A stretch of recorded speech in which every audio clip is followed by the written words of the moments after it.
Nation had to wait a little bit, but they are ready to welcome back their Grey Cup champions. The party is certainly on in Regina, well underway as the Heartland is set for the Riders taking on the Lions. It's a rematch of the Western Final, wrapping up week number 2 in the CFL and also the banner raising ceremony. We are ready for a little Saturday Night Football on TSN.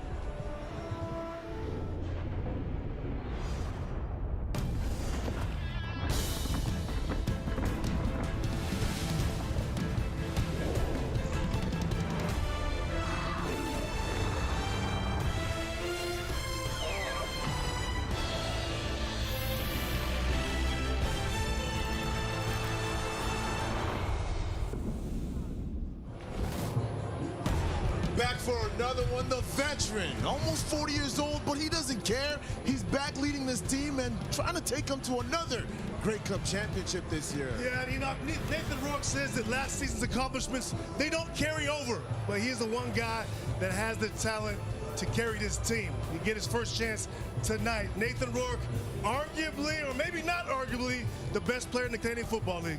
Yeah, let's get to Samuel Emulis. Last year's top Canadian in the Grey Cup. He only played 7 games during the regular season. But remember who conveyed this message to you. If this young man plays 18 games this year, he'll be a top 5 receiver, guaranteed. Well, this man was absolutely unstoppable last season, leading the league in sacks for the second time in 3 years. He also registered 42 tackles, 4 forced fumbles, 4 pass knockdowns, ultimately being named the most outstanding defensive player. Matthew Betts looking to wreak havoc this afternoon on Trevor Harris and make a statement. It is a perfect day in the Heartland at Mosaic Stadium. It is the banner raising. They are unveiling it. I went and caught a little bit of a glimpse, by the way. Everyone is so amplified. There is so much energy in this building right now, and we are absolutely thrilled to be here. Hello, Canada, and welcome to Saskatchewan. Enoch Mwamba, Davis Sanchez, Milt Stegall. And you know what, Enoch? I got to tell you, I know the energy has been great. We've been around the league a lot, but there's something different here in Sask. Kate, you come back after a Grey Cup winning season. This is what's going to happen, so it's exciting to be in this building right now. Yeah, it's great to be here. I love coming on site everywhere, in particular this building. 13th man. They're into play, so it's a beautiful atmosphere. I love it. You're wearing green, Milt. I had to.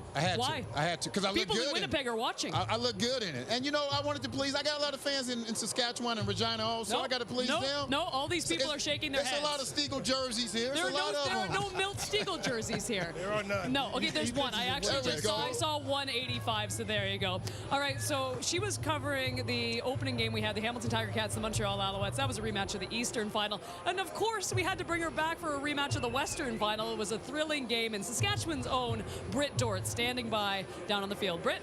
Yes, thanks so much, Kate. I'm so happy we were able to take in that rematch of the East Final together. Now we get to do it again for this West Final. And the funny thing is, Nathan Rourke said of all the games he ever gone back and watched, that was the toughest one. And it actually took him the longest. I asked him why. He said, I felt like I left too many plays out there on the field. But he did say he's very excited to have the chance to play the Riders the first game of this season, because he said they are the top team and I want to use it as a measuring stick to see where this team is at. You guys mentioned it. Exciting day here in Saskatchewan. They're going to unveil that championship banner, which is just up and to my left over there. Now, they will have a couple Saskatchewan guys on hand who have retired. Mitch Picton, Jordan Hughes, who were on that team last year to help with the unveiling. Now, running back A.J. Ouellette talked about the fact that when he came to Saskatchewan, he looked up at those banners and was kind of fueled by the fact that they didn't have enough, and he felt like there's too much open space over there.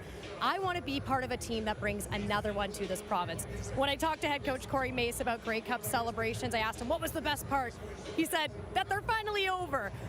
All kidding aside, he said, I loved enjoying the time with the fans and across the province, but I'm ready to turn the page to 2026 and bring home another one. And if you think he turned the page quickly, well, Trevor Harris, he's been quoted as turning it even faster. 48 hours, that's how long after Grey Cup he said he already started thinking about the 2026 season and started training for it. So, of course, we asked him, well, are you going to take in the banner raising tonight? He said, yeah, for a second, and then I'm going to be ready to go for the game time. And Kate, I just have to say, I'm so happy you survived the rum hut in Winnipeg on Thursday, because I know Pill Country's calling your name tonight. Britt, you know for a fact I'm going to be in Pill Country as soon as possible, but we need to get serious for a moment, and then we'll do all the fun things. And you know what? When we were watching this Western Final, it was an incredible game, and we could have all sat there and said this one was going either way. Ultimately, it ends up being Trevor Harris, that pass over to Tommy Neal, 3 seconds left on the clock. It was incredible. But for the BC Lions, you look at Nathan Rourke, who's arguably the best quarterback in the entire league. You look at that defense, and I spoke with Matthew Betts as well. They have everything in place, and when they hosted the Grey Cup, they put together a roster they were hoping would go to the big game. Then they were hoping they'd take that step last year, which they didn't. Ches, I gotta ask, is it Grey Cup or bust for the BC Lions this season? Yeah, it absolutely is Grey Cup or bust, and it goes to the ownership. I mean, Amar Dominant went out and he spent over the cap. He's done all the things off the field that we talk about with the concerts and getting football going back in BC. I mean, look, there's 3 teams in the West that I think it goes to Grey Cup or bust. Definitely BC's one of them, but especially the Lions because of what Amar Dominant has done, spending on the cap, spending on the team, everything that he's done to build this roster, to build this organization. They have to win. And again, Winnipeg will say the same thing. Sask will say the same thing. But BC went out there and spent that money, and they got to repay their owner and his fans. No one is expected to win this Grey Cup more than the BC Lions. And it won't even be the BC Lions that make it to the Grey Cup. It'll be Nathan Rourke once again didn't make it to the Grey Cup. And that shouldn't be the case, but we know how it works. You know, more credit is given to the quarterback than he deserves, and more the blame is given him what he deserves. So it's going to be on Nathan Rourke. They have everything in place. They got 2 big receivers, great defense. So it's on Nathan Rourke to go make it happen. So if they don't make it to the Grey Cup, it'll be a bust, and they'll start saying, is this guy just a great regular season quarterback if he can't get it done this year? I agree with you guys. I think there's a lot of pressure on the BC Lions, but I don't know if it's Grey Cup or bust yet. I think there's a lot of pressure. I think this is a good team. They have the quarterback of the present and the future in Nathan Rourke, but I still think there's a lot of things for them to figure out, specifically on the defensive side of the football. They have a lot of weapons. They have a lot of noise that they can make with, obviously, Nathan Rourke. But I don't know if it's Grey Cup or bust yet, but there is pressure on this team. Hold on, do you think it's Grey Cup or bust for any team in the CFL I right do. now? I do. What team? I think the Hamilton Tiger Cats have more pressure over there. Than BC? Absolutely. I think Hamilton, I think even Montreal being so close to the I think season. this team has a lot of pressure. I think the Saskatchewan Roughriders is a team that's never won back-to-back championships. Exactly. I think there's a ton of pressure of the guys they brought back. But let's talk about the Riders for a moment. And I think when we look at the roster, there's a lot of continuity. It starts with, Corey Mace, and it goes down to Trevor, AJ Ouellette. On defense, they still have a lot of their guys, but they lost a few key pieces on the defensive side. Enoch, was it too much of a loss for them to go back to the Grey Cup? It's going to be a lot for them to work out with on the defensive line, on the defensive side of the ball especially. Because offensive-wise, they kept a lot of things status quo. But you look at the defense, and a lot of times we talk about, hey, the quarterback's best friend is the running back. Well, on defense, you got to look at the defensive line. Losing Malik Carney, to me, is the biggest thing that I'm looking at. This defensive line has to have a lot of problems. They cause a lot of problems to one of the best quarterbacks in the CFL, if not the best, in Nathan Rourke. So that's what I'm looking at. Malik's Carney loss might be a huge one for them. Can I flip back a minute to, you said Nathan Rourke might be, if he doesn't win this year, might just be a regular season quarterback. What has he done in the playoffs for you to think that he's not a playoff quarterback? Other than he hasn't gone to the Grey Cup. Has he not played well in the playoffs? He hasn't gone to the Grey Cup. He hasn't played well enough. He hasn't gone to the Grey Cup. That's all that matters, right? There were 7 other teams that didn't go to the Grey Cup. But we're talking about Nathan Rourke right now. That's what we're talking about. That's fine. I'm asking he's the most talented quarterback in the league. He's the highest paid player in the league. Yeah. He's expected to go to the Grey Cup. Okay, that's fair. I understand. That's why I think they have more pressure than anybody else because of the salary they spent on him. He's the highest paid player. They went over the cap, the most talented player. Yes. But my question to you is, when you watch him play in big games, do you think he has the clutch gene? Do you think he's a big-time performer? Because when you say that, what you say about him maybe only being a regular season quarterback, it makes me think you don't think that he's a big-time player. I do, but he hasn't played in a big game yet. How could you say he's not only a great regular season quarterback? He hasn't gone to the Grey Cup. Somebody that struggles in big games, I would say that, and he's not that guy. He hadn't played well enough to lead his team to a Grey Cup, Chaz. Small sample. So are you guys going to Saskatchewan Roughriders. So you guys going to answer the question on the Riders defense? Or never mind, don't have time for that. We'll get back to Nathan Rourke right after this. And look, AJ Ouellette, man of the people, I must say, and had a phenomenal season, 1,222 rushing yards. AJ saying he thinks he can go to a different level this season. James Butler's playing out of his mind. He got home run speed to take it to the house. First down and more. Midfield. What a play by Butler. He's running with power and running through guys. Butler is running hard and Mom is loving it. When you have a running back like A.J. Ouellette, you know you have someone back there that's dependable. Down to the 20, looking for a stiff arm, gets away. Touchdown, A.J. Ouellette. When A.J. Ouellette gets running like that, I don't think there's a lot of players in the CFL that want to get in his way.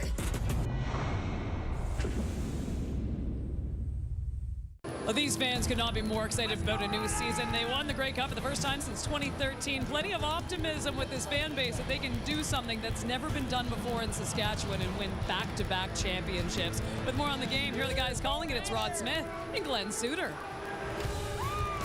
Thank you, Kate. We welcome you to a new season on the Prairie. But before we do, one last look back with the banner raising and what the Saskatchewan Roughriders accomplished in 2025. Their motto, Glenn, became, "It's our time." And that really developed, not Grey Cup week, but the week before the Western Final against the BC Lions. Yeah, let's take a step back and look at that press conference before the Western Final where Trevor Harris was asked about playing against Nathan Rourke. And I'm paraphrasing, but he said something along the lines of, "I don't want to talk about Nathan Rourke. This is our time." That's where it began. Then we got to kickoff of the Western Final, and deep into that game, it looked like the BC Lions were going to take control of it when Nathan Rourke found the end zone.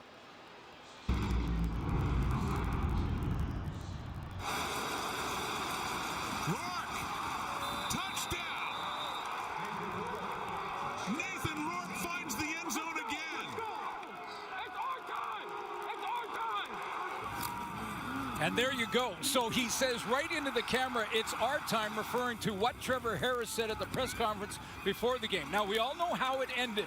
A great 64-second drive, basically, by Trevor Harris, the veteran, down the field. A.J. Ouellette, Sam Emilus got them all involved, and a touchdown throw to Tommy Neal wins the game on the very next play. Now, Trevor Harris and Nathan Rourke have been asked multiple times about this, and they have great respect for each other. In fact, this offseason, they did a camp together.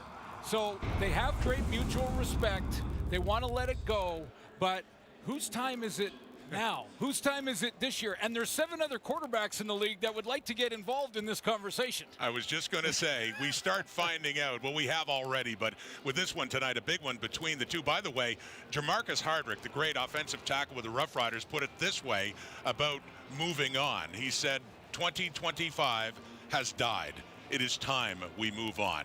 Cherished memory that it is.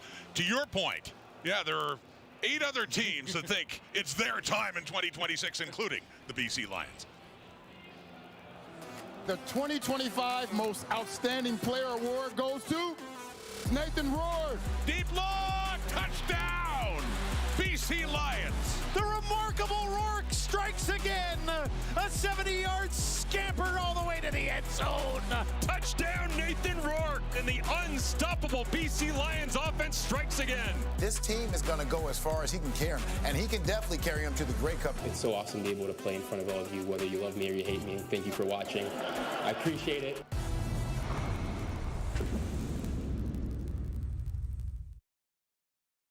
To the tailgate. I'm not even kidding. They came down the stairs right now. Hopefully we can get some viz on that. Enoch, same game parlay. What do you like tonight? Ooh, I'm looking at this defensive line for the Saskatchewan Roughriders. With Malik Carney's departure, I think Nathan Rourke's going to have a field day. He's going to be running around. It's early in the season.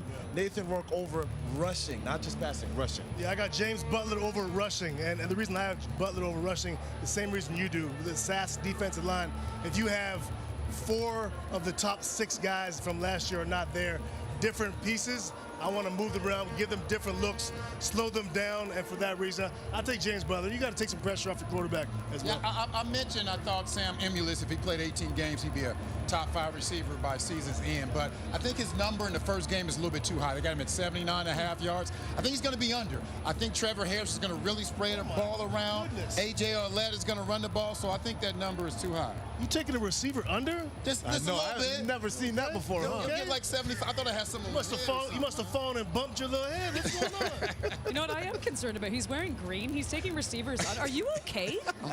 Are you sure?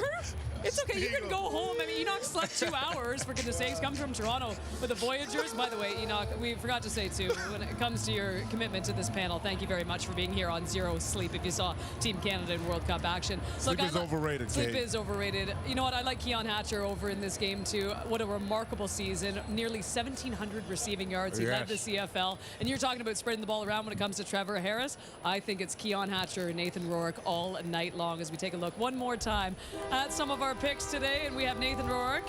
We have him with the rushing yards. Enoch, you like that one. James Butler over the rushing yards. Sam Emelis under the receiving yards. Again, very odd, Milt Stegall. His number went down. It was 79 No, you can't blame things like that. And Keon Hatcher, I like over yards today. Here's Brett standing by with Hatch. Keon, you told me what's not to love about football, but how does it feel to be back in the stadium where your season ended to open this season? It feels good, you know. Last year was last year. We came up short, but it's a new season, and, you know, we're ready to get going. I'm excited. It's going to be fun, you know, playing football again. Well, you re-signed with this Lions team. What excites you about this group this year?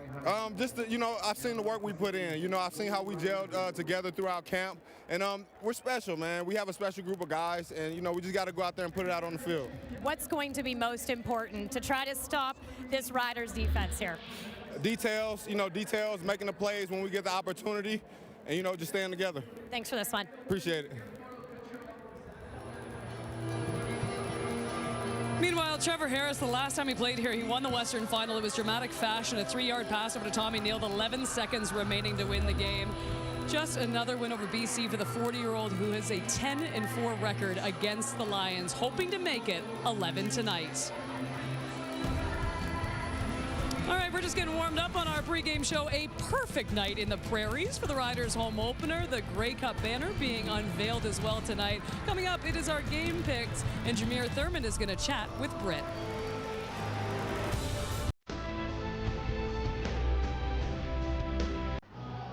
Western Final here in 6 years, the first between the Riders and BC Lions here in over 60 years. So Corey Mace, facing a 3rd and goal, decides to take the points. It's still a 4-point BC lead. Rourke takes off. No! And Mace's defense does its job again. Harris, end zone, touchdown! 11 seconds to go. After a 5-year run by the Bombers, the West has a new best.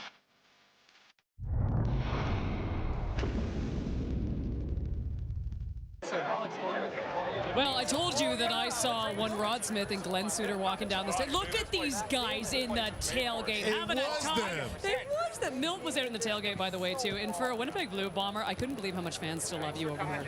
They love me everywhere, Kay. No. They love me everywhere. No, they don't. They don't. Ches, did you make it out to the tailgate at all?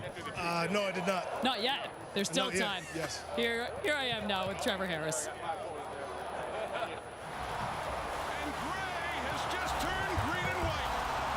Saskatchewan Roughriders and Trevor Harris have won the Cup.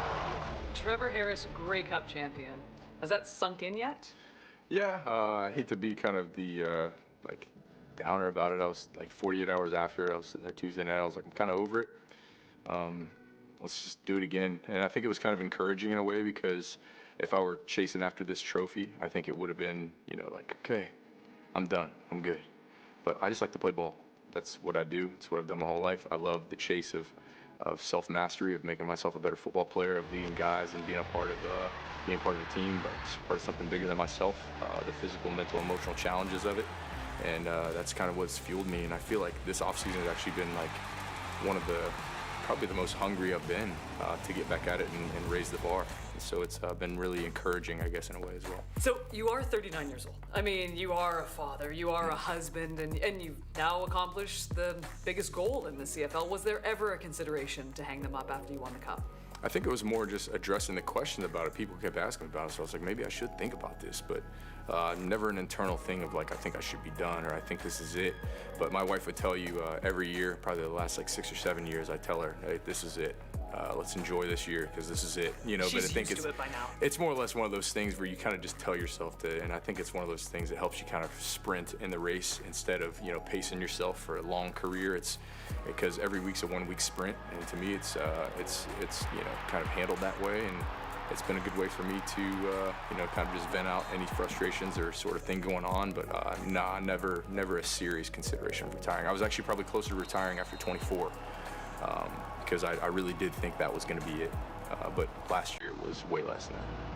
One of those pieces around you is your head coach, Corey Mace, and deservingly so. He won Coach of the Year. When you saw that he won that, what was your first thought? Very deserving. Now, we have a lot of great coaches. Let me just reiterate that. We have a lot of tremendous coaches in the CFL, and we're in a very healthy place there. But Coach Mace, he would never say how excited he was because that's not his way. But I think it's more of a way for us to be able to celebrate him and make him uncomfortable by telling him how awesome he is, because that's not what he's going to always deflect the credit, and that's who he is. And that's the kind of culture he sets. But it's a great way for us to celebrate him, and I think the CFL community should. In terms of all the accomplishments that he's had. And I think I heard somebody say he's the first African-American coach to do things. So it's just like little things for us to celebrate him and his excellence, and how awesome his family is awesome. Speaking of excellence, did AJ Ouellette finally move out of your house? Finally.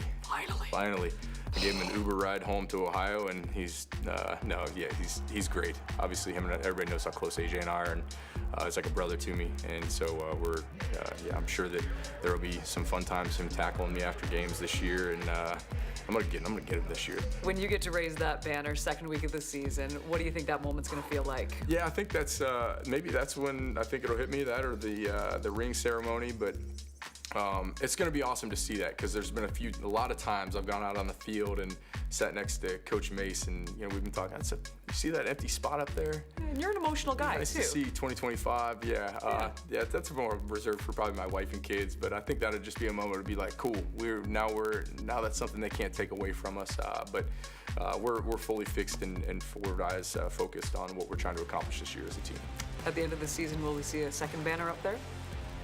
I believe so, and I think anybody that sits in this seat and said, I guess we'll see, you should believe that, and I'm big about speaking things into existence and really believing the things that you say, and I do believe that we are in a tremendous era for the green and white, and I think that we're going to see excellence from this organization for quite a while.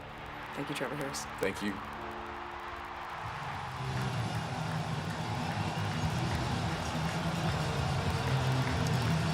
Well, you heard Trevor Harris speaking about the banner unveiling, which is happening this evening. And if you can hear the crowd behind us, that's because those Saskatchewan Roughriders just ran on the field. And we've been here live for a few games. That is as loud as I have heard Mosaic Stadium welcoming their team. And you just love the passion, you love the energy, and the fact that they want to celebrate this. Game picks for you, Enoch Mwamba. It's early in the season. I got to go with the defending champs, Cade. I think these guys, they have some changes on this team, but they're going to overcome everything. This is early. Nathan Rourke is the best quarterback in the CFL, but they got some work to do still. Yeah, I got Sask, and the reason why is because they forced me to make a pick. If this was any other game, I would go with BC Lions. They got the best player.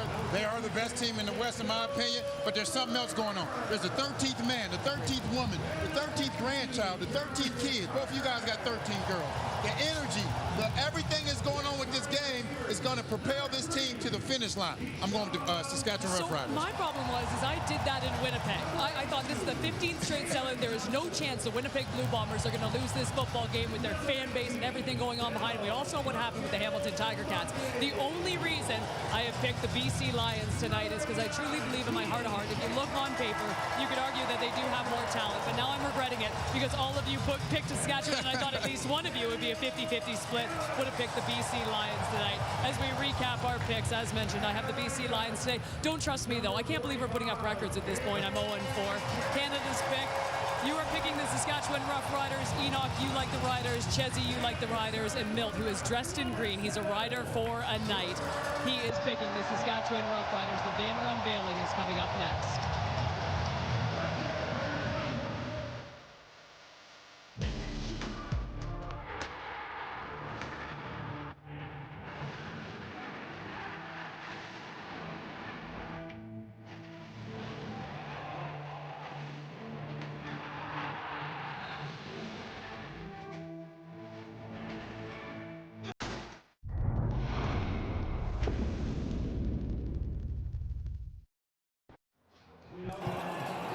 Nothing better than a flyby to kick off a new season for the Saskatchewan Roughriders and the BC Lions. It is a new season in the Heartland. Of course, the Riders won the Grey Cup for the first time since 2013. And now there's plenty of optimism that this team can do something that has never been done before in Saskatchewan, win back-to-back championships.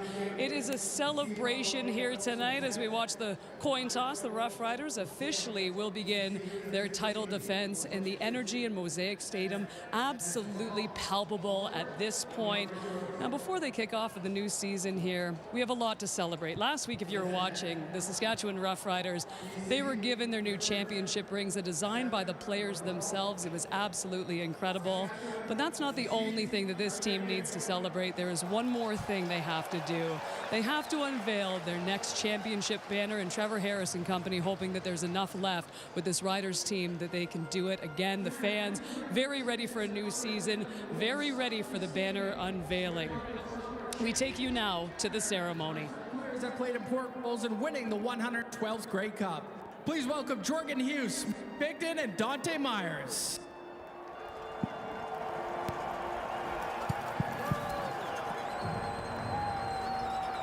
Rider Nation, how we doing? We love you guys, man. To bring this cup home to Saskatchewan means so much. I know this team on the field has kind of moved on and they're ready to go for the 2026 season, but that doesn't mean we can't keep the celebration going up here, man, because you guys as a fan base, you guys deserve it. We love you. And yeah, let's have some fun. Rider Nation!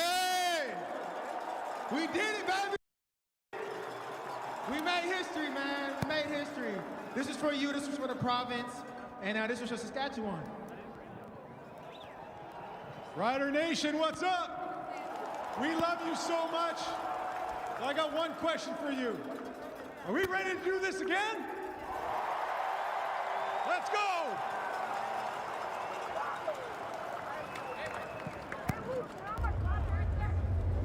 I want to be able to be part of doing this for you guys, you know what I mean? And that's real, that's on my heart. So it's not about me, it's not about any individual specifically. It's about everybody that puts in so much work, who deserves to know what it feels like to be the best. And gray has just turned green and white. The Saskatchewan Roughriders and Trevor Harris have won the Grey Cup. It would mean everything. Like, just coming here from a young age when I was, fresh out of high school, and seeing what football meant to the province, seeing what football meant to the guys I played with, to the coaches I played for, to the people I was around. Just bringing this home would it would mean the world. This doesn't even feel real right now. It's a dream. The dream come true. Love these guys. Forever champs. We're forever champs. Couldn't be prouder of this group. We fought till the end. Thank you guys so much for making this moment special. This is your guys' moment as well. We've always had the best fans in the league, and now we've got the best dang team in the league to match you guys, man. We thank you so much. It's been awesome. This is our 5th title, but something we've never done is go back to back. So let's go ahead and start talking about that. Let's run it back next year and go get it done, man. We got the best coach in the league, and we're going to have the best team in the league next year, man. We love y'all. This is for Rider Nation.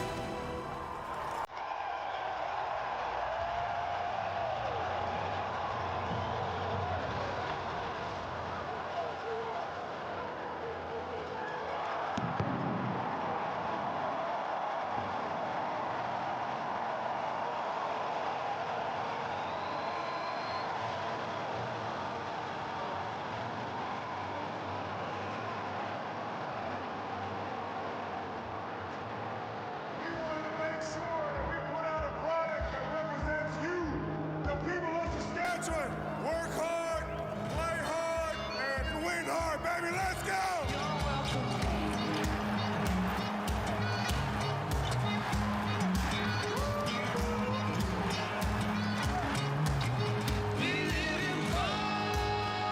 They're coming for it. a sore week.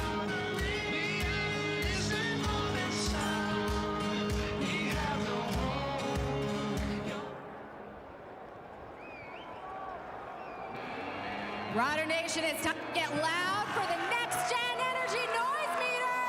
On your feet, Rider Nation, and make some noise. Let's go. Well, what a moment in Saskatchewan tonight. Marnie Creed of Vancouver, BC. This is your chance to win big. This is Avon Foods' $1 million touchdown to win. If the kickoff is returned for a touchdown, you could win groceries for a year. If 2 kickoffs are returned for touchdowns, you can also win $1 million. Good luck, Marnie. Let's get you to the guys calling the game. It's Rod Smith and Glenn Suter. Oh, thank you, Kate. Couldn't agree more. Yes, it's about the present. Yes, it's about the future, but a fitting tribute to the past. And last November, honoring the 2025 champion Saskatchewan Roughriders, looking to move on. A big part of that drive was the week before right here. Wow. Suits in that Western final, dramatic victory over the BC Lions. Now, a lot of things have changed in these teams since then, but 2 key components still there in Trevor Harris and Nathan Rourke. Yeah, how about the MVP of that Grey Cup game last year where he set a record in completion percentage? Trevor Harris is back, and the MOP of the entire Canadian Football League, and as the panel mentioned, arguably the best player in the CFL in Nathan Rourke go head-to-head tonight. And as for Buck Pierce, starting his 2nd season as head coach of the Lions and Corey Mace, coach of the year. 3rd season begins right now off the foot of Carl Meyer, and the new returner for the Saskatchewan Roughriders is James Letcher, the ex-Alouette, whose team lost in the Grey Cup to the Roughriders. We talk about that slogan, "It's our time," started by Trevor Harris before the West Final. Well, for Trevor Harris, Father Time still hasn't caught up to him as he gets set to go. And a milestone birthday. Yeah, 40 years old, and he told us this week when we asked him about how did he consider retiring in the offseason or looking at this to be the end, and he said, why would I do that? I'm starting to get all the answers. As you get older, you get more answers. He said, there's no way I'm hanging them up yet. Well, he was 3rd in passing last year for 4,500 yards and throwing right away. First down, first play from scrimmage. It's complete to Keon Schaefer-Baker for a 10-yard gain and a first down, Riders. Let's take a look at the starting lineups. And when you're at this point of the season, this is the first game for both these teams, even though we're in week 2. Your centers on the offensive line have to coordinate things up front in a big way. Logan Furlan will do that for Saskatchewan. Leading receiver in this group last year was Keyshawn Johnson. He is back. Watch out for Sam Emlis. As Milt Stiegel said, he is poised to have another 1,000-yard season. Look at Mark Mueller there, the offensive coordinator, calling the plays for Harris and the Riders. Schaefer-Baker had only 5 games last year. An injury kept him out through much of the season. Has his first catch just across midfield. Throwing again, Harris off to the right. Coming back, catching that one is Keyshawn Johnson, the leading receiver for the Riders last year, who got hurt late in the season and was not able to play in the playoffs. Yeah, he just won a wrestling match out there with C.J. Colton, new corner for the BC Lions. Pretty good coverage. They just wrestled to win that one, and Keyshawn Johnson won nothing. Well, they were missing him, as mentioned, late in the season, and as a look at C.J. Colton coming over from the Ottawa Red Blacks, but the depth of that receiving core for Saskatchewan really paid off, even without Keyshawn Johnson when it mattered most. Here's Tommy Stevens, short yardage quarterback, back again for the Riders. And he needed a couple of yards. It doesn't look like he got it. He pushed his way to about the 45, but it looks like a 3rd and short coming up. Take a look at the BC Lions starting defense. Matthew Betts back at that defensive end spot. 44 career sacks. Again, led the league last year with 15. One huge acquisition in the offseason, Darnell Sankey. Montreal Alouette fans will know all about Sankey. He's now in the middle of that BC defense. Jackson Finley will start at free safety, and they're going to put a rookie on the corner and Tyson Russell out of Vanderbilt. Take a look and see if Trevor Harris tries to go after that matchup. Tommy Stevens again. He needs a full yard to get it to the BC 44. Left side. Goes around the edge and pushes his way through. Big Tommy Stevens had an easy first down with Sankey tackling him, but the sticks will move again for the Riders. Boy, they were head-to-head. They were just looking, staring at each other. Look at this look from behind Tommy Stevens. They're just eye-to-eye. He and Darnell Sankey in short yardage. I'll meet you outside, and he does, but not before Stevens gets that first down. Had to get to the 44, got it down to the 42. Riders on the move right out of the gate. These are the last two teams to open up their 2026 season here at the end of week 2. From the BC 42, first running play that wasn't Tommy Stevens in short yardage, and that goes to A.J. Ouellette, their leading rusher last year, who had a touchdown in the Grey Cup and a 4-yard pickup. Well, if you're a Saskatchewan Roughrider fan, you like the look of this offense in the quest to repeat as champions. Something that the Riders have not done in their history is to win back-to-back titles. And when you look at their offensive line, a veteran group across the board, including Jamarcus Hardrick out there at right tackle. I mentioned Logan Ferland, 2-time CFL All-Star. So Trevor Harris got to feel good about those guys up front blocking for him. That right side, well, in the middle, Ferland, and then Jacob Bramer and Hardrick, all CFL in 2025. Throwing again, caught again, Schaefer Baker again, and another first down. Saskatchewan gets it inside the BC 30, 25. No, Keon Schaefer-Baker and Sam Emlis, two of their star receivers in this core, missed a lot of the season due to injury. But they got them both back when they needed them most in that playoff run. Down to the 24, and the second catch by Schaefer-Baker. Another pass coming. This is a deeper look towards the end zone. And well covered is Keyshawn Johnson. TJ Lee coming across to help out Colden. Incomplete, second down. Yeah, Colden was in underneath coverage. TJ Lee over the top. The veteran of 12 years for the BC Lions. Brought back last year when all of a sudden the team thought, you know what, we need that guy. And what a difference. Yeah, he made a big difference. They won out. And he helped out with that. They won 5 straight to end the season after he came back, 6 in a row to end it. Didn't lose again until that West final right here. 8th play of the drive coming up in a 2nd and 10. Harris to the right, and is caught down near the 10, just outside of it. And another first down, and that's a new receiver added to the Saskatchewan arsenal, and Jalen Johnson, a gain of 13 yards. Yeah, out of East Carolina. Corey Mace really likes this receiver. Feels like he will fill in for Dante Myers nicely, who's down in the National Football League. But he had a couple of options there. One was that short curl. That's what drew TJ Lee up. It was a little hitch curl there. TJ Lee jumped him and left Johnson open on the boundary. Jalen Johnson from Duluth, Georgia. 5.5-minute drive to open things up. This is the first possession of this game. The first game for the Lions and the Riders, and Harris throwing again. End zone! Touchdown! Touchdown, Saskatchewan. Samuel Emilus, the most outstanding Canadian in the Grey Cup last November. And the green and white picking up from where they left off.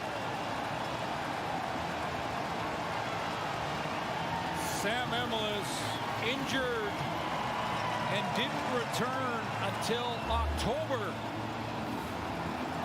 He's running the seam route in that trips to the wide side of the field and gets in behind coverage, but didn't get back in the lineup till late in October. And then you mentioned the run, instrumental in the West Final, and then got to the Cup, was the outstanding Canadian with 10 catches and over 100 yards in the championship game. As said, did not play a lot because of injury in 2025, but in those big games, you're right, he made them count. New kicker is Alex Hale after years of Brett Lothar, who since moved on to the Ottawa Red Blacks. It's Hale with the point after now. The Australian, they're making a 7-0 lead. Well, that was an impressive start for the home side, the defending champions. Samuel Emilus, touchdown Saskatchewan to cap off a 9-play, 64-yard drive. Game 1 and a 7-0 lead here at Mosaic.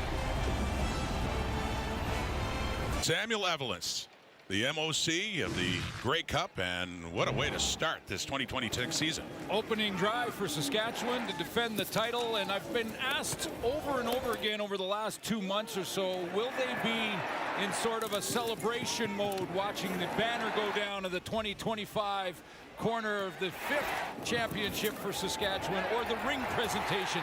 Well, clearly the Riders have put it behind them. That was last year. This is this year. They're focused. What an outstanding drive. 9 plays, 64 yards. Took 5 minutes. And finally, the BC Lions about to get the football for the first time this season. Hale with the kick. 7 McGee, who now wears 8. Switching from 77 to the number 8. Tackle out of bounds and good coverage. Here comes Nathan Rourke, the most outstanding player in the Canadian Football League in 2025, and came so close to having it be his time and the Lions' time in the West Final. About to get it started on offense, and they're trailing 7-0. First look this season at Nathan Rourke, threw for 52.90 last year, 31 touchdowns, 16 intercepted. Yeah, the MLP in the league, and you know, I think what was most impressive after the passing yards was the fact that he led all quarterbacks running the ball as well. He's not just a guy who runs to try and get the first down or buy time. He gets in the open field. He's got great speed that can outrun angles from the defensive backs as well. So led all quarterbacks in rushing. And here we go, faking to James Butler, throwing it off to the right, and that is caught. That short pass, and it is Stanley Berryhill in the receiving end. Starters for the BC Lions on offense. Michael Couture is that center who's got to get everything coordinated up front, but on one side a real veteran look, on the other side he's got to make sure that Brandon Yates in just his second year is on the right page. And there's the leading receiver in the Canadian Football League, Keon Hatcher, back with the BC Lions. Almost 1,800 yards last year.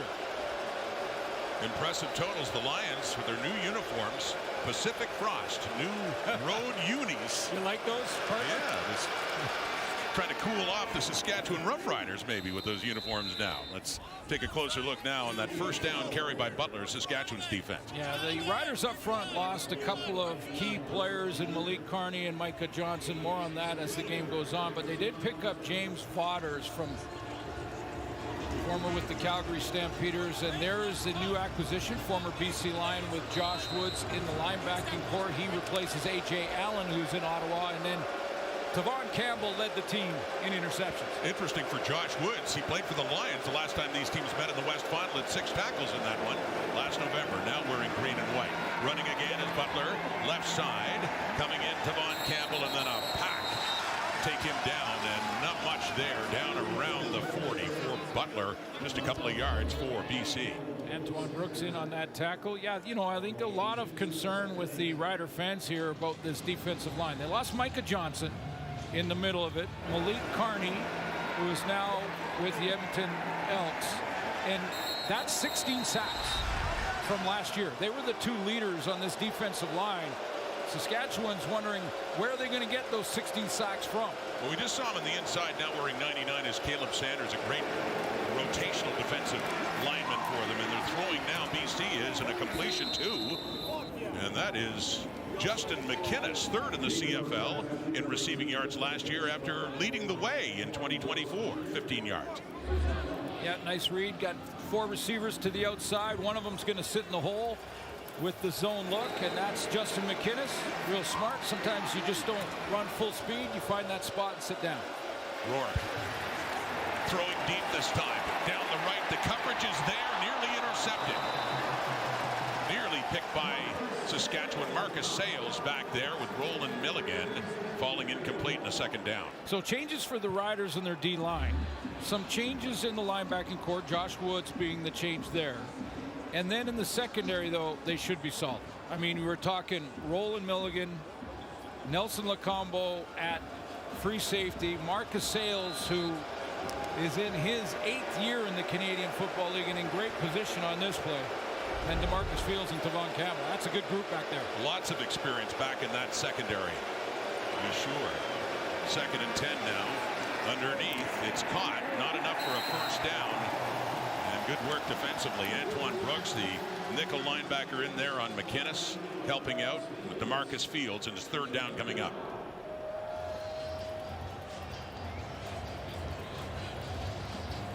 Take a look and see what Buck Pierce has decided to do. I think it's a punt team. Looks like sending out. It's a little too far. Trying to gauge this wind. It was supposed to be gusty at about 28 kilometers an hour through here, and it can get swirling, so a little bit out of the range of Sean White. Veteran White, highest percentage last year. Longest had been 49, so they do punt. And Letcher looked like at first he wanted to let it roll in the end zone. A beautiful punt by Carl Meyer to get it roll out at the 2. We've seen this already a couple times this season where returners let it roll into the end zone and then out of bounds, and then they get great field position and don't have to give up a point. But there's the other side of it. Brilliant punt. Meyer and the Riders with the 7-point lead, hemmed in deep to start down around their 2. Trevor Harris, 5 of 6, 55 yards and a touchdown so far, and not bad last November in the Grey Cup suit. Well, I mentioned off the top, he set a completion percentage record in Grey Cup games when he completed 23 of 27 in the championship, and that's against the Montreal defense. You know, that's one of the toughest defenses to decipher. The 40-year-old got it done. Well, 39 last year. They start actually at their 1 after that punt by Meyer, throwing out of the end zone. It's caught. Coming across and a first down right out of the gate. Harris and the Riders have something going as they buy themselves some space with another completion to Kean Schaefer-Baker. Yeah, Schaefer-Baker on this dig route, and this is what I'm talking about with protection. I mean, that offensive line up front for Trevor Harris, there is no BC Lions harassing him at all. Get a clean window to throw that in and could be deadly accurate with it. That gets him out of the hole. Big time. Gain of 20. Up to the 21 is Saskatchewan now in a first down. A.J. Ouellette, his second carry. Feels his way through. He had 4 the first time around. He has more than that this time in that first down play to get it up across the 25.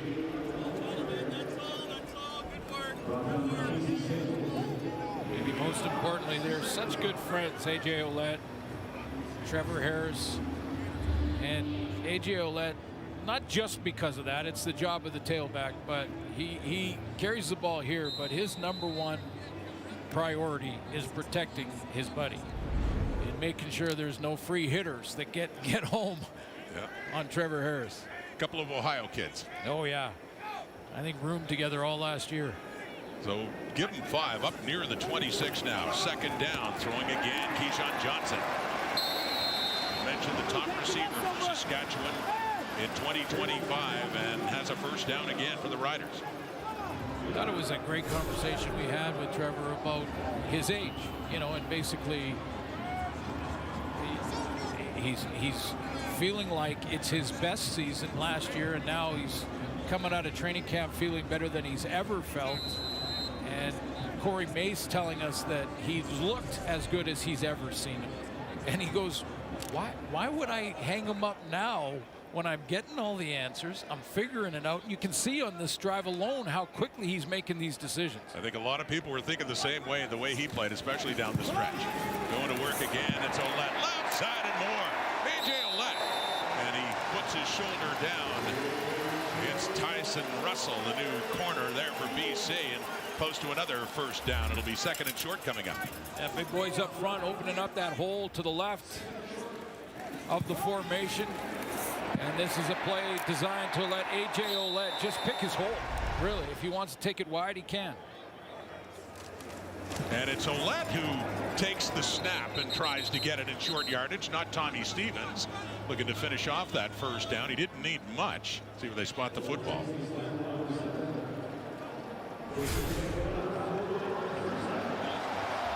Had a great year with the Argos, over 1,000 yards. Even better year last year with Saskatchewan, 12-22.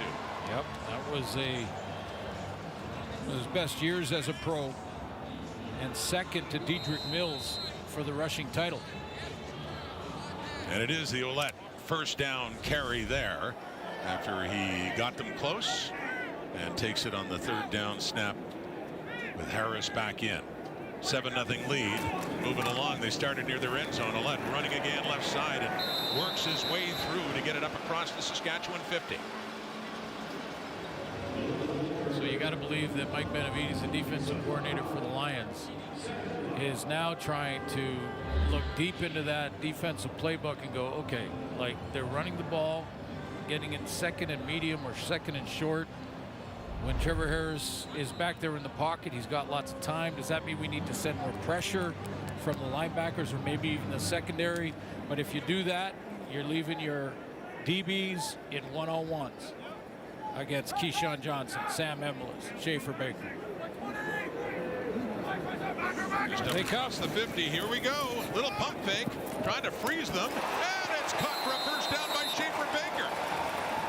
Wow, they made something happen there when the Lions were pressing. And the fourth catch of this game already for Kean Schaefer Baker.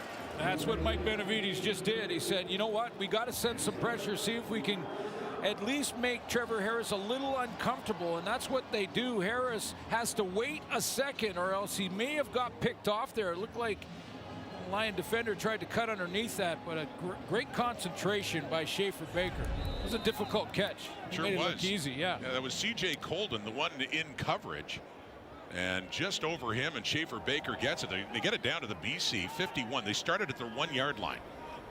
Second possession, 7-0 lead. Back to Ouellette, and nothing doing there.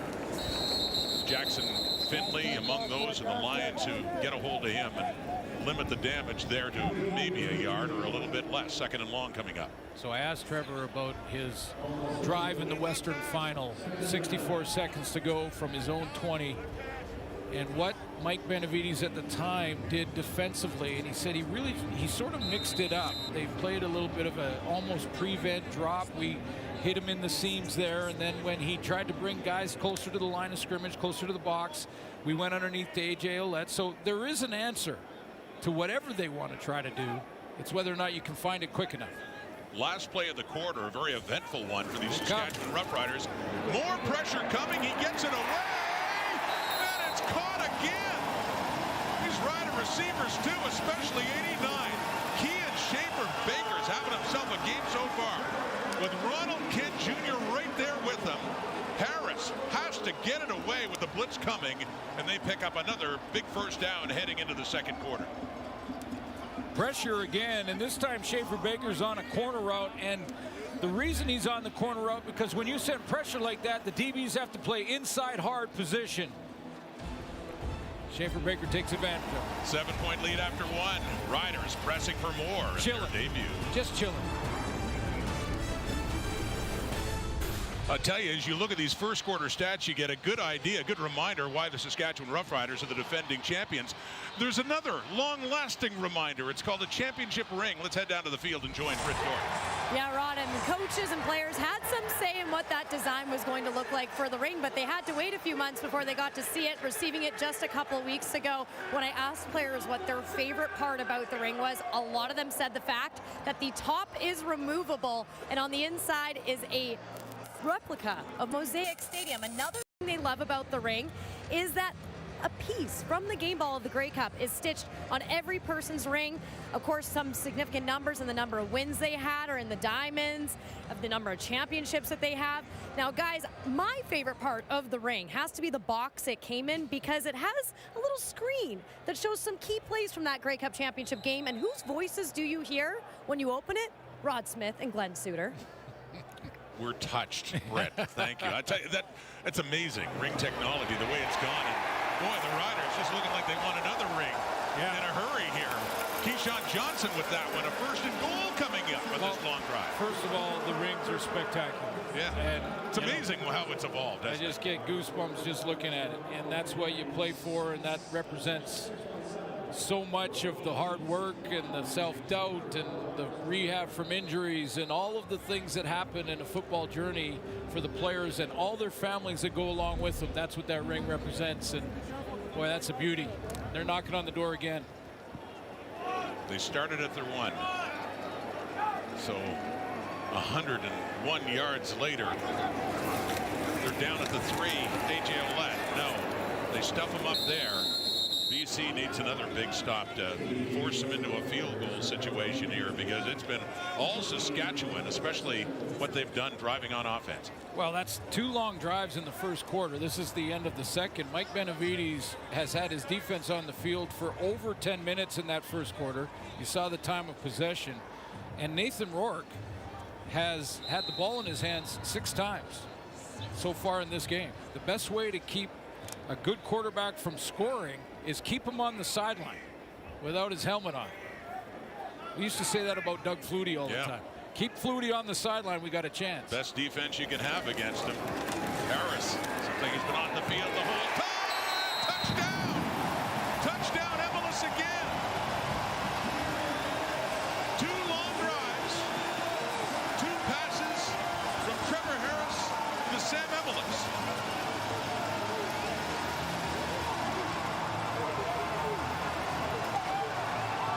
take a look at this pocket that Trevor Harris has to survey the field. He drops back here from inside his 5. He's got extra protection, bringing in a little block from A.J. Ouellette, making sure he's got that protection, but he steps up in the pocket, gives his receivers all kinds of time to double or triple move their guys, and he finds Emilus. That was a 109-yard drive for their second touchdown of this season, and that is Hale with another point after try to make it a 14-point lead right out of the gate. Now playing like a team so far that's not resting on the achievements of 2025. Said it's time to move on. They have been moving on. They're up 2 touchdowns.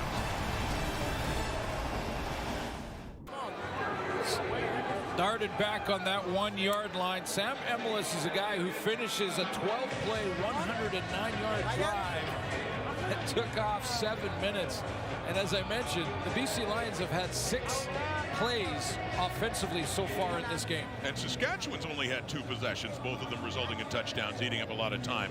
There's been an injury to Seven McGee on the previous return by BC. See Stanley Berryhill, one of the returners, back along with Xander Horvath now. So Seven McGee, lower body injury, and is out of this game. And they were planning on using it more in the offense as well this time around. It is Berryhill to take it at the Lions 9.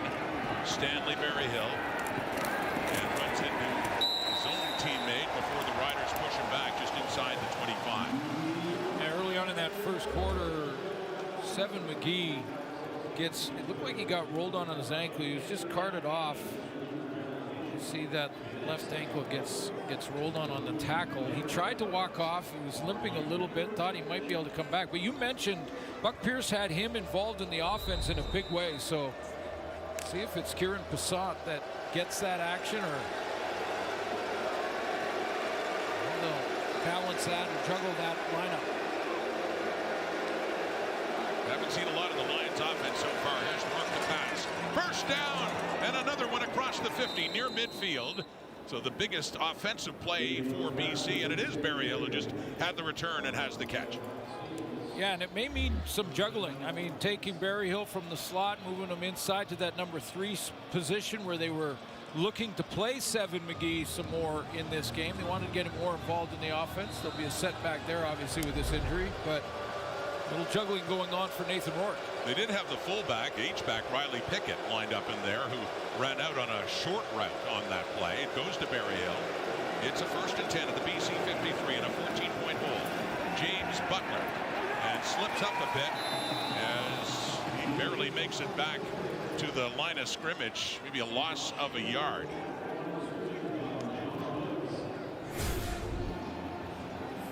Look at the records of Nathan Rourke by a Canadian quarterback in 2025.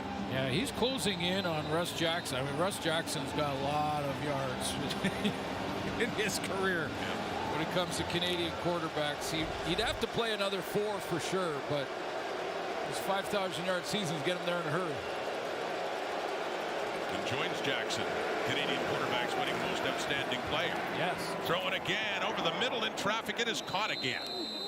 As Rourke threads that one right through to get it down. First down at the Saskatchewan 40. Yeah, that's the infamous bender route from Justin McInnes to just bend around the deep linebacker who's trying to get as deep as he can in that drop. That was Jameer Thurman. And he just bends around Thurman and the ball arrives. McInnes on the catch and back to the ground. Go the BC Lions on that first down play. It is Nathan Rourke.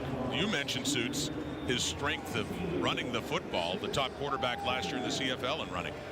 It looked like this play just didn't quite work as smoothly as they thought it might. I think they get a kick-out block. It's a RPO play, but looked like Butler tried to grab it rather than let Nathan Rourke make the decision. By the way, Butler finished 3rd in the rushing race. Consistently near the top. Butler, here's Rourke after the run. The throw, a little bit behind, but it's caught. It's Javon Catoy with his first catch of the season, down inside the Saskatchewan 25, and a first down. Here comes BC. See the misdirection here from the offense from Buck Pierce. They're going to go tempo and get right back to the line of scrimmage. Try to keep Saskatchewan on their heels here.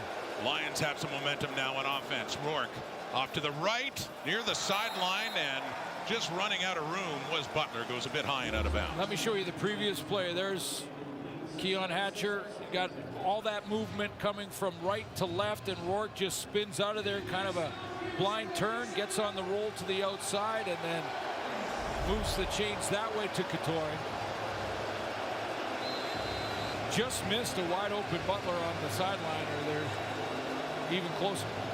And the Rider faithful getting louder now, trying to help out their defense. With Rourke and the Lions down 14, but in some business right now to the Saskatchewan 24 from the right hash and a second down and 10. Four-man rush. Gets it up and up high to bring it down was McInnes.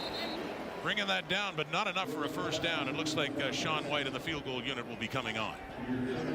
Well, they're two, and they are going to bring out the field goal team. I was looking to where they spotted the ball, and I thought the initial official looked like they were going to give forward progress to McInnes to make it about a yard and a half, but it's 3 yards. This is get a little momentum, get a from one of the most consistent kickers in CFL history. He was 39 of 41 last year, 95.1% of the time. In his 17th season, Sean White up and through 1 for 1 in 26, and the Lions get on the board after they were under siege at the start by the Riders in that offense. So let Harris and company moving down the field in 2 drives. They have the 14-3 lead, and they have the ball when we come back. That's good hair. Great hair. A.J. Ouellette had already won a Grey Cup with the Argos on this field in 2022 and won another one in Winnipeg last November. Yeah, and what a contributor, not only in the protection that we talked about with protecting his quarterback in the passing game, but 18 touches, 115 yards. He had 83 yards rushing in the Grey Cup, over 100 yards rushing in the West Final against the Lions defense. Huge in that playoff run. Getting a break right now to start this series. It is Thomas Bertrand-Houdon in the backfield and behind Trevor Harris now as they start possession number 3. A fake to him, complete to Keyshawn Johnson. And Harris has been on fire, surgical so far in this game, with another completed pass and 8 more yards for Saskatchewan. That is exactly the way to say it about him. And I'm wondering about the leading sacker, if that's the way to say it, in the Canadian Football League, and Matthew Betts. I mean, he had 15 last year. The Lions led the league in sacking the quarterback, and we haven't talked about him at all. He's not been in the backfield. But we did talk to Betts a couple of days ago, and he did admire how Harris makes it hard on players like him because he gets rid of the ball so quickly. He has in this. Pressure coming. He gets rid of it. Over the middle and caught. They do it again. Keyshawn Johnson. C.J. Colton was there, but Harris, with that heat coming, got rid of it again. Another 37 yards for the Rider offense. Yeah, Bertrand had to take the inside rusher, and it was Betts off the edge who's going to get the pressure. So Trevor Harris knows he's got one guy unblocked, and it happens to be Matthew Betts. He's free off the edge. He's got a free hit, so he's got to get rid of it before Betts gets there. He does, and he gets to Keyshawn Johnson, who opens on that post. Involving all the big receivers for Saskatchewan's 2. Johnson with 5 catches, Schaefer Baker with 5, Emelis has 2, and they're both touchdowns. So Johnson leading the way in yardage with 85 after that one. Back in the ground, it's Bertrand-Houdon still in at running back instead of Ouellette for a short pickup there on first down. Just Trevor Harris and this offense look awesome right now. I mean, no matter what Mike Benavides is throwing at them in this first half, we've seen some blitz looks. We've seen some coverage underneath with high players to help out, and TJ Lee and guys like that. And he has found the answer with these long drives and converting on second down. This is a clinic. Well, there's Lions defense so tested as you talk about, and at this point not being able to slow this juggernaut down here in the first half.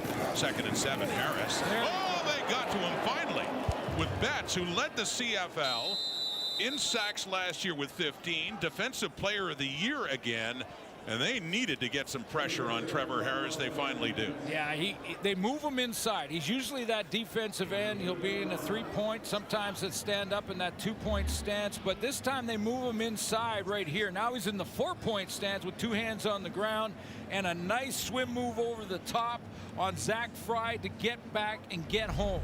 That's the first time the Lions defensively have made a dent in that pocket. And now we see Alex Hale from Gosford, New South Wales, Australia. Went to college at Oklahoma State, and the new kicker for the Saskatchewan Roughriders for his first field goal try. Put down and put through, and 3 more on the board. So 3 possessions and 3 scores for Saskatchewan.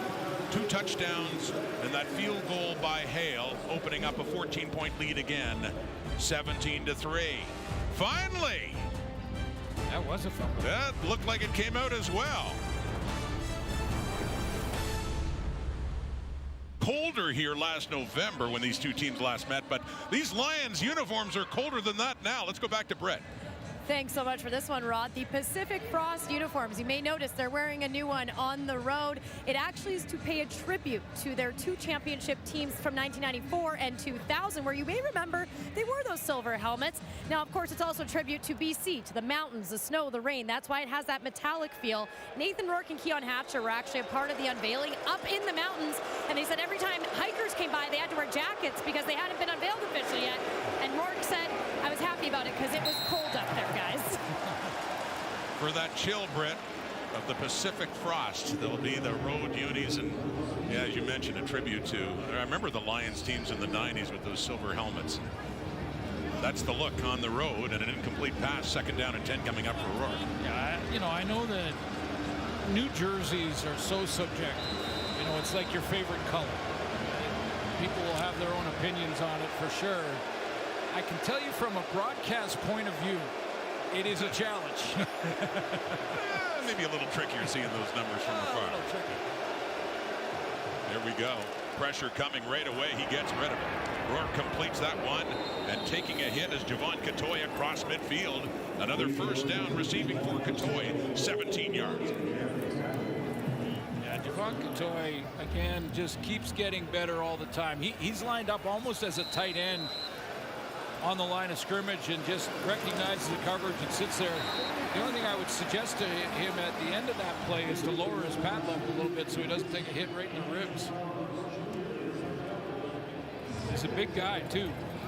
Javon Katoy at 6'5", 236.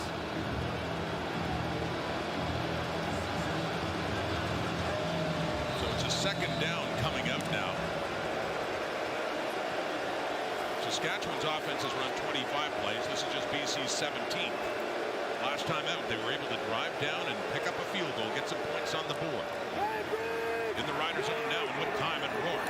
And he finds another receiver over the middle. McInnes takes a pop, and he keeps going because it looks like he was down. It doesn't look like he was the way he landed after taking the hit. He didn't think so.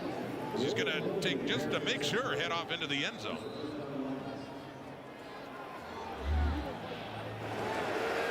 Rourke has some time to throw here, steps into this.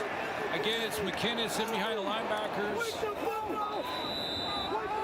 When you're down on a player, once the player is down that hits you, and that's Roland Milligan, who's still down, that's a concern for the Riders and their fans. And you could clearly hear the whistle blow. Yeah, right at that point. Once that whistle blows too, everyone stops. But they will rule that because Milligan was on the ground and McInnes was on top of Milligan, he was considered down. That was a big hit, and Roland Milligan, it looked like he got him right in the hip.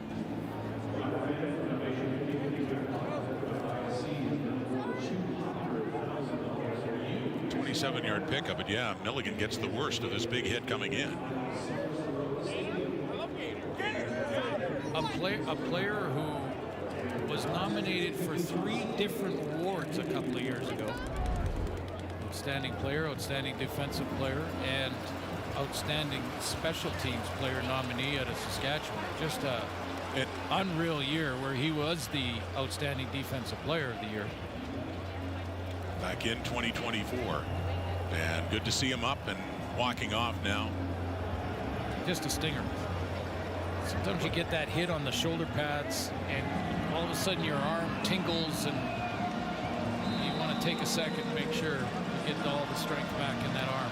27-yard gain. Rourke to McInnes, down close to the 25 of the Riders. So BC in at least scoring position again, responding now on offense. Trying to get back in this game. Rourke tries to unload it to Butler, got deflected up and could have been picked off.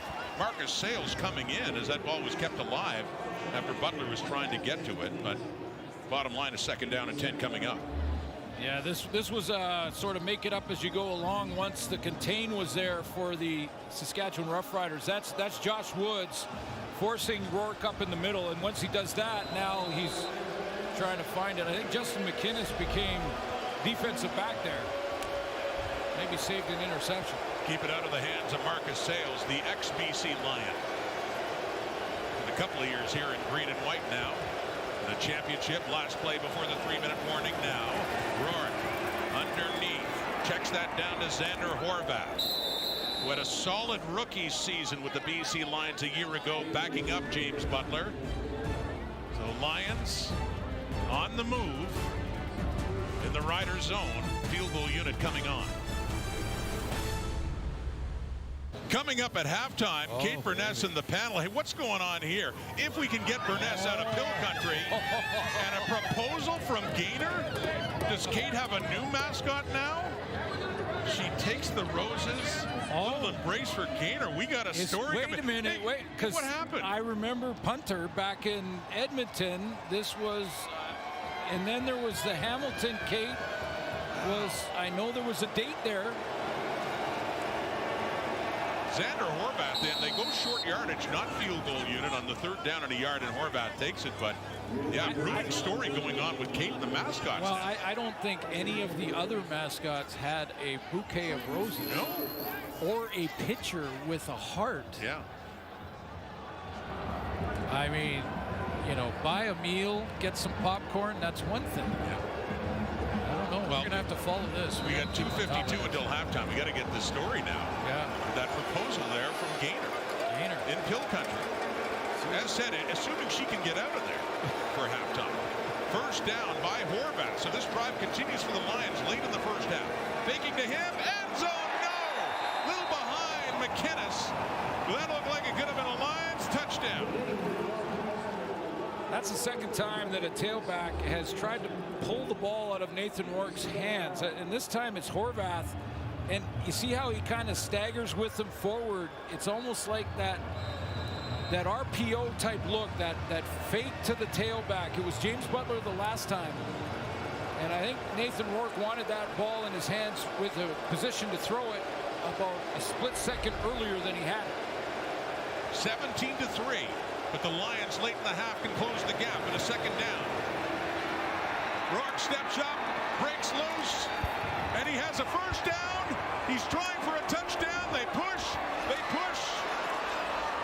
and Nathan Rourke takes it in with a little help from his friends. BC right back in this game.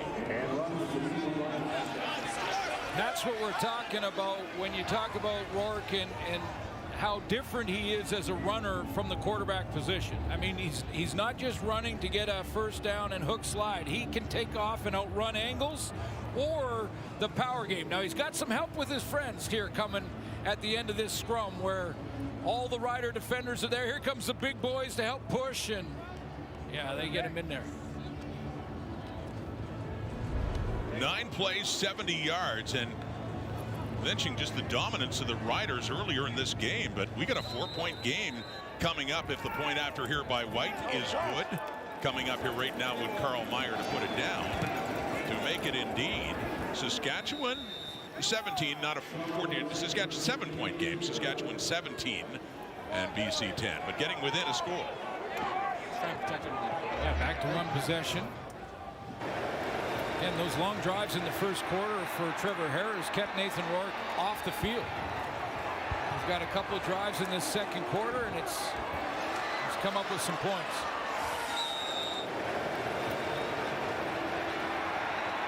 talked about his running last year. Nathan Rourke, top quarterback in rushing yards in 2025, 564. He also scored 10 touchdowns. And as a touchdown in this one, he had a big touchdown to put them ahead in the West Final. Yeah. Last November. All right. Yeah. So that had put the pressure on Corey Mace for a dramatic comeback in that game. That's been much talked about to manage to get Saskatchewan into the Grey Cup. You see no concern from Corey Mace, coach of the year in the Canadian Football League, who just said, yeah, I know they have a good offense and a good team. We don't want to be surprised by little BC drive there, but now he's got a chance with 2 minutes and 21 seconds to go to put some Saskatchewan points, get Trevor Harris back out there. And James Letcher, there he is, back along with Bertrand Houdon from the kick by Carl Meyer. One-score game, 7-point difference, 2:21 on the clock. It's Letcher with it. Across the 40 and a good return for James Letcher in his first game with the Saskatchewan Roughriders. Remember the great quarterback Joe Pow, who not only started with the BC Lions, but all the Saskatchewan Roughriders. The two quarterbacks tonight, Suits, getting in range of his totals with each of these teams. It's amazing, really. Trevor Harris coming into this game tonight, 250 yards behind Pow when he was a Saskatchewan Roughrider and a teammate. And then Nathan Rourke, 334 yards behind Pow for 7th in BC history behind Joe Pow when he was a member of the BC Lions. A throw in Simone could throw it through a brick wall, Absolutely. By the way. Your old teammate, as you mentioned, with Saskatchewan. I remember with the BC Lions before that, another catch for Keyshawn Johnson. But yeah, excellent quarterback was Joe Pow. And could it happen on the same night that his standing with both of these organizations drops a peg? Well, 300 yards for these guys. Yeah. That's a blink of an eye. And Trevor Harris is closing in on it right now in just a half of play. He's at 196, 14 of 15. Rourke's at 140 now, 10 of 16. Halfway to 300. Both of these quarterbacks kicking into gear now. Harris with a brilliant start. Couple of touchdowns in their first two possessions. Here he is again. And that one falls incomplete. So BC's defense, especially this late in the half, just needing stops to slow down this green and white machine so far. Well, it started when Matthew Betts got home. They moved him inside. He got a one-on-one with the guard inside on Zach Fry. He won that battle, and now, at least the Riders offensively and Trevor Harris has got to consider that there's going to be some pressure. Those first two drives, he was back there all by himself with no pressure at all. Certainly encouraging, Suits, for Mike Benavides. First 2 and out of this game for either team. It's Saskatchewan that will be punting it away. So BC's defense responding now. Stanley Berryhill, the lone one back for the return. This punt from a new punter for Saskatchewan, Oscar Chapman. Taken after 48 yards by Berryhill, who gets it up to around the 20.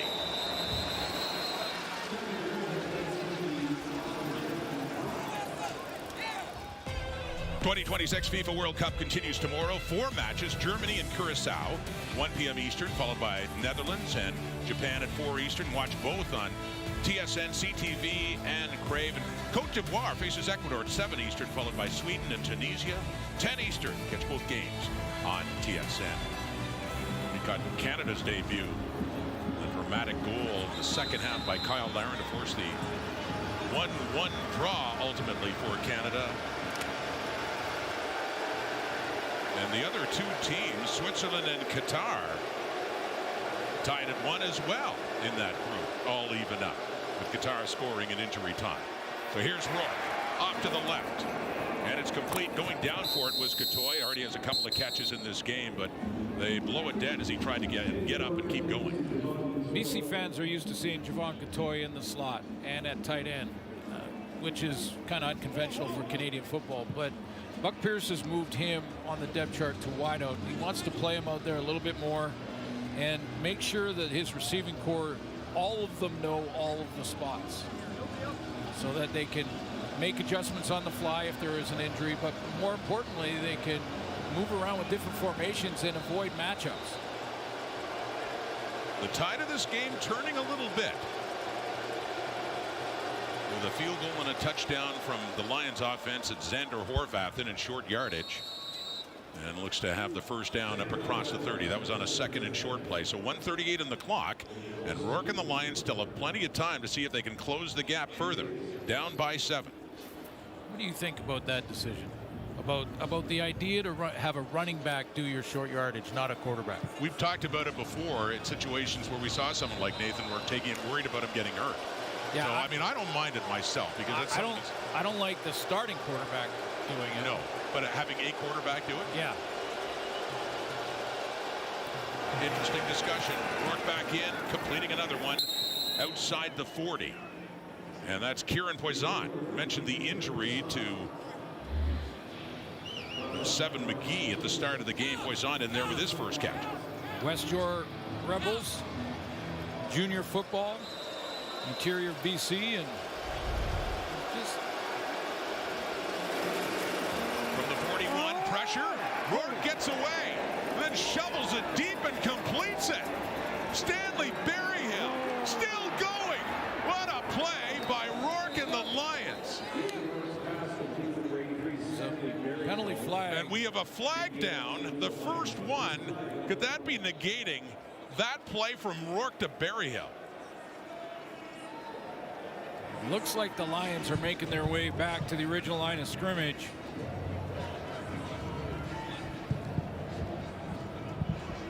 Face mask, BC, number 51. It's 15-yard penalty. We'll replay first down. So Michael Couture, the center, gets flagged on that. As you can still appreciate, suits the brilliance of Rourke here and what he was able to do. One-on-one with Mike Rose, and there is the face mask right there. Clearly, and he hung on. You know, I think the officials probably would have let it go had he got to the face mask and then dropped the hand, but he hung on to it, so that takes that play off the board. Had been a 51-yard gain, negated. And Rose did have his hand on Nathan Rourke. Made that jump pass. 1st and 25 now, 1:04 in the clock. Rourke back left, caught Keon Hatcher. Last year's leading receiver in yardage, gets it up to the BC 40 with under a minute to go until halftime. Yeah, you got to get that penalty yards back first on first down, then you get into a semi-manageable 2nd and long here, but 2nd and 10, maybe 11.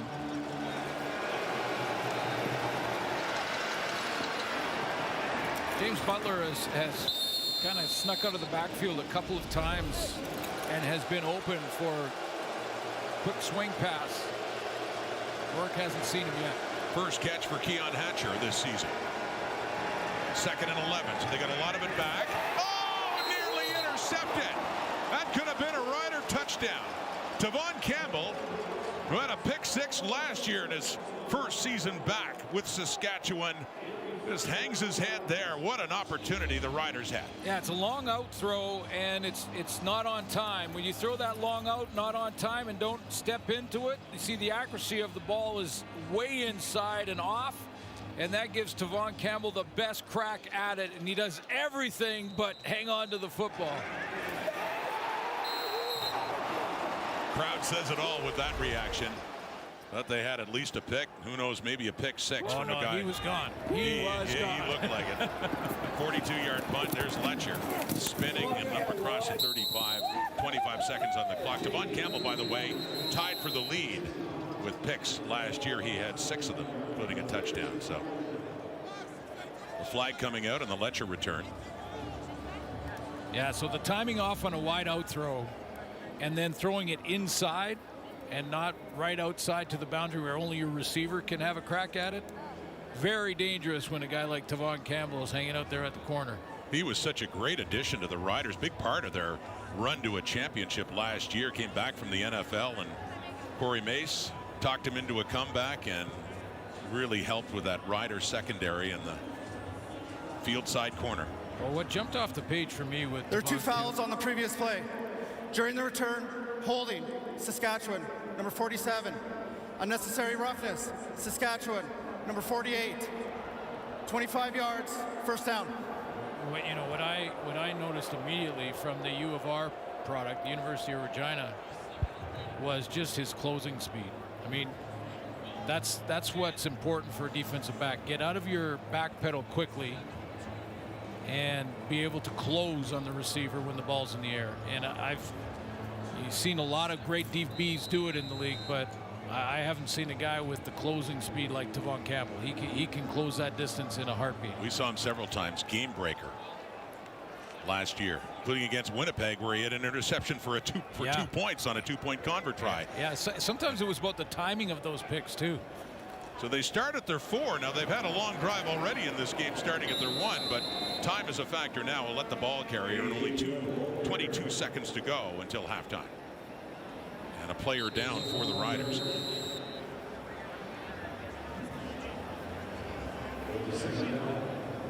And is that Jamarcus Hardrick, their all CFL right tackle?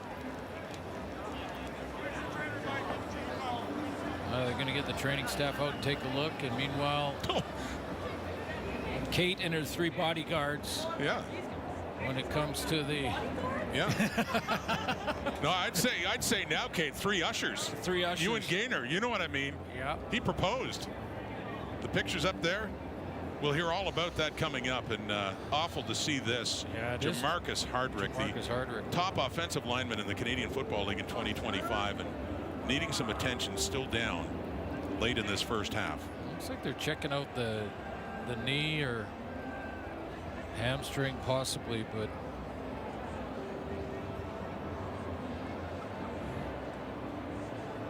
getting some help too. Big Jamarcus Hardrick up on his feet. Product from Nebraska, from Batesville, Mississippi. Very proud of it. Looks good. Looks like he's walking off pretty good. Yeah, nice to see that after the scare down on the field for the big right tackle, Jamarcus Hardrick. See how they adapt to this and how they fill in for Hardrick, because Eric Anderson is dressed out of Western. He was a 25 draft pick and getting his first taste of the action. There's Zach Fry, also of Western, and they'll move Brammer to tackle and put Anderson at guard.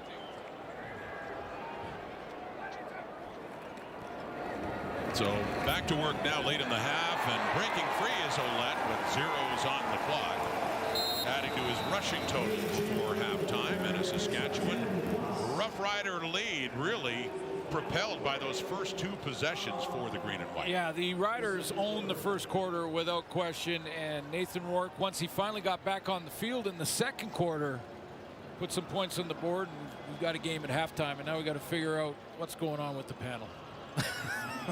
We need that story now. Sam Emilus getting those Rider touchdowns in the first 2 possessions, and you have to look at what Emilus did. And they were his first 2 catches of this game, but talk about cashing in early and in both end zones too. Because that one possession took so much time in the first quarter. Yeah, that second drive that went into the second quarter was 109 yards. Here's Emilus now standing by with Brett. Sam, a pair of touchdowns for yourself in that first half. How do you explain the early connection with Trevor Harris? Just chemistry. We've been doing this for 4 years, and they're just showing up today.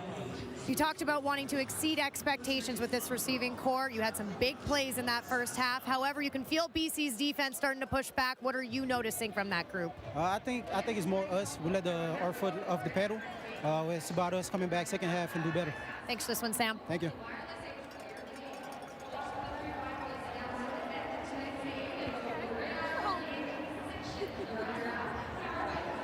Everybody,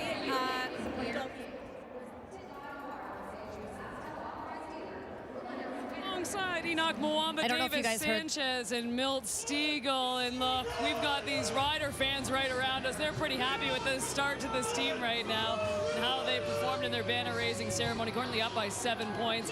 And Enoch, we were having this discussion almost before the game too, but as the game developed, and we saw the start from Trevor Harris. It was phenomenal. 196 yards, the 2 TDs. But overall, it's Nathan. As you guys mentioned, he gets all the hype in this league. I mean, he's coming off the MOP season. He's been great for the BC Lions. But all Trevor does is consistent every single year, and he's finally a Grey Cup starting, winning QB, and now a chance to do it again. Do you think there is a reason that Trevor doesn't get the hype that Nathan Rourke does? Part of the reason, yes. Nathan Rourke has all the potential in the world. He's extremely talented, but he's extremely flashy as well. He can get the ball down the field, and if that's not open, he can run and also make those plays in that way. But when you look at Trevor Harris, he just gets the job done. There's nothing flashy about his game.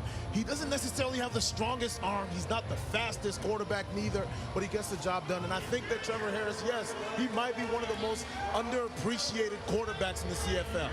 Yeah, for me, I understand why. Trevor Harris is 40 years old. And, you know, he finally won a Grey Cup as a starter.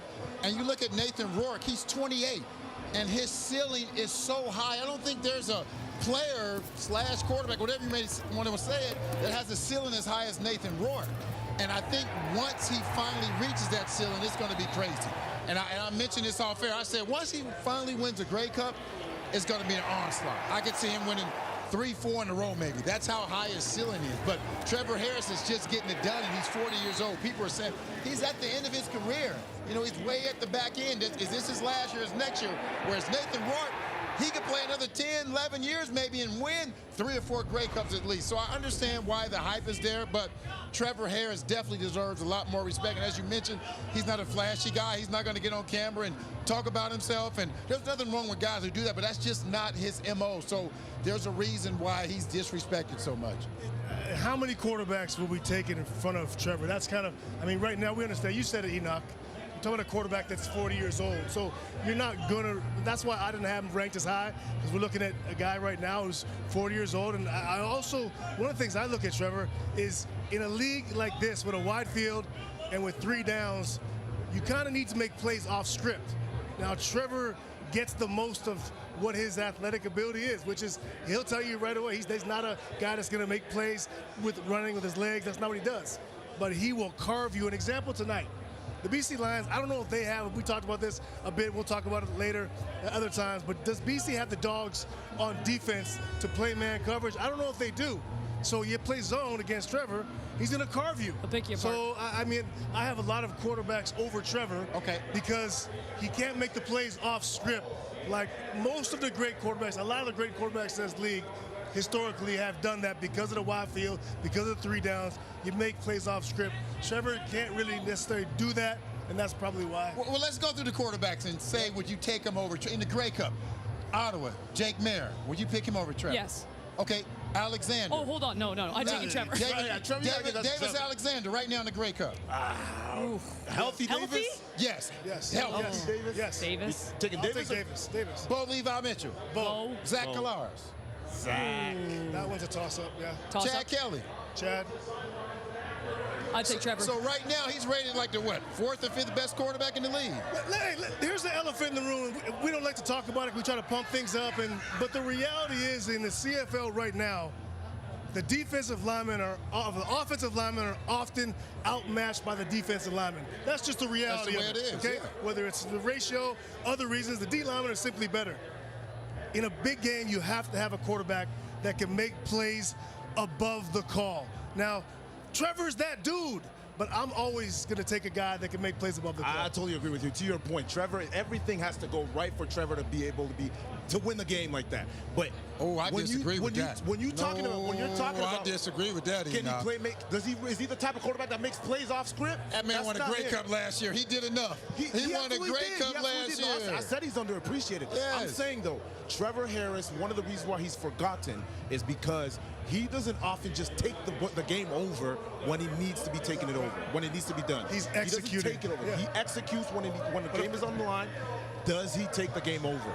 I think the narrative too, I mean, other than the Grey Cup, I mean, he had not won a Grey Cup as a starter. Nope. But he finally did, and the problem is he did it at the age of 39. And now he's 40 years old, so maybe, unfortunately, father time. But look, if he can win back-to-back championships, again, I think that he can play for a very long time. We see that QBs, they play forever, so maybe that's Trevor Harris. By the way, guess what's coming up next? For the very first time this season, it is Straight Fire!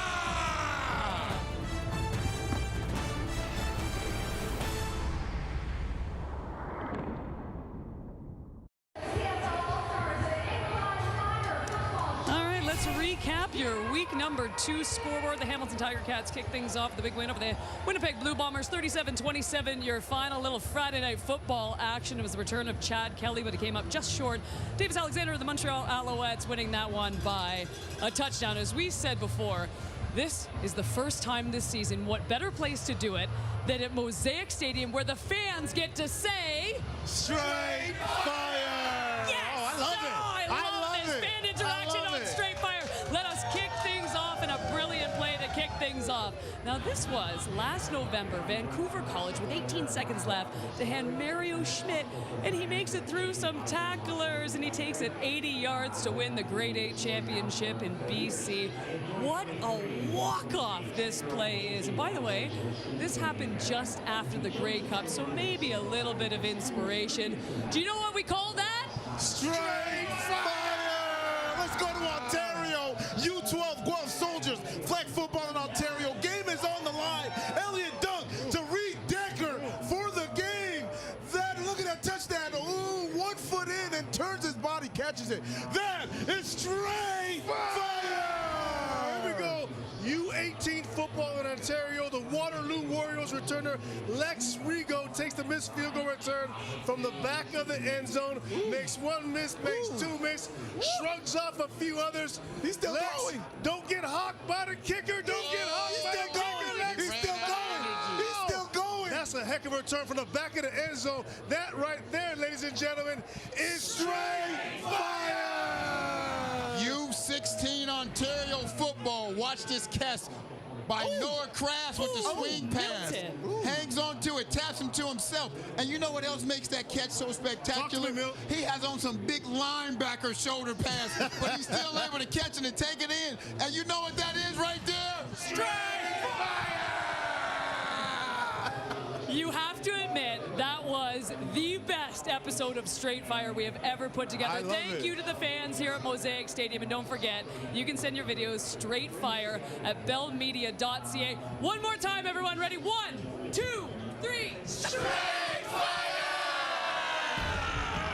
Rider Nation, you showed up today. And you know what? So have your Riders currently leading. We're getting into second half action right after this.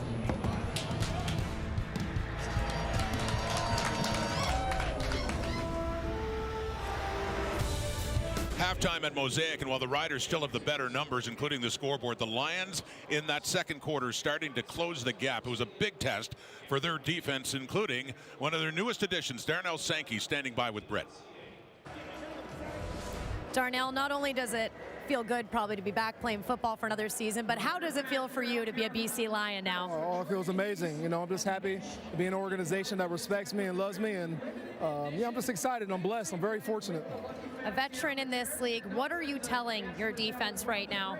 Yeah, we just got to just play assignment sound football. I think, you know, first half, first game, I think we're sleeping a little bit that first quarter. It took us a minute to kind of get in a routine. You know, we talked about starting quickly. We didn't today, but hey, we're in a new half now, and it's time to go play some football. Appreciate your time. Let's go.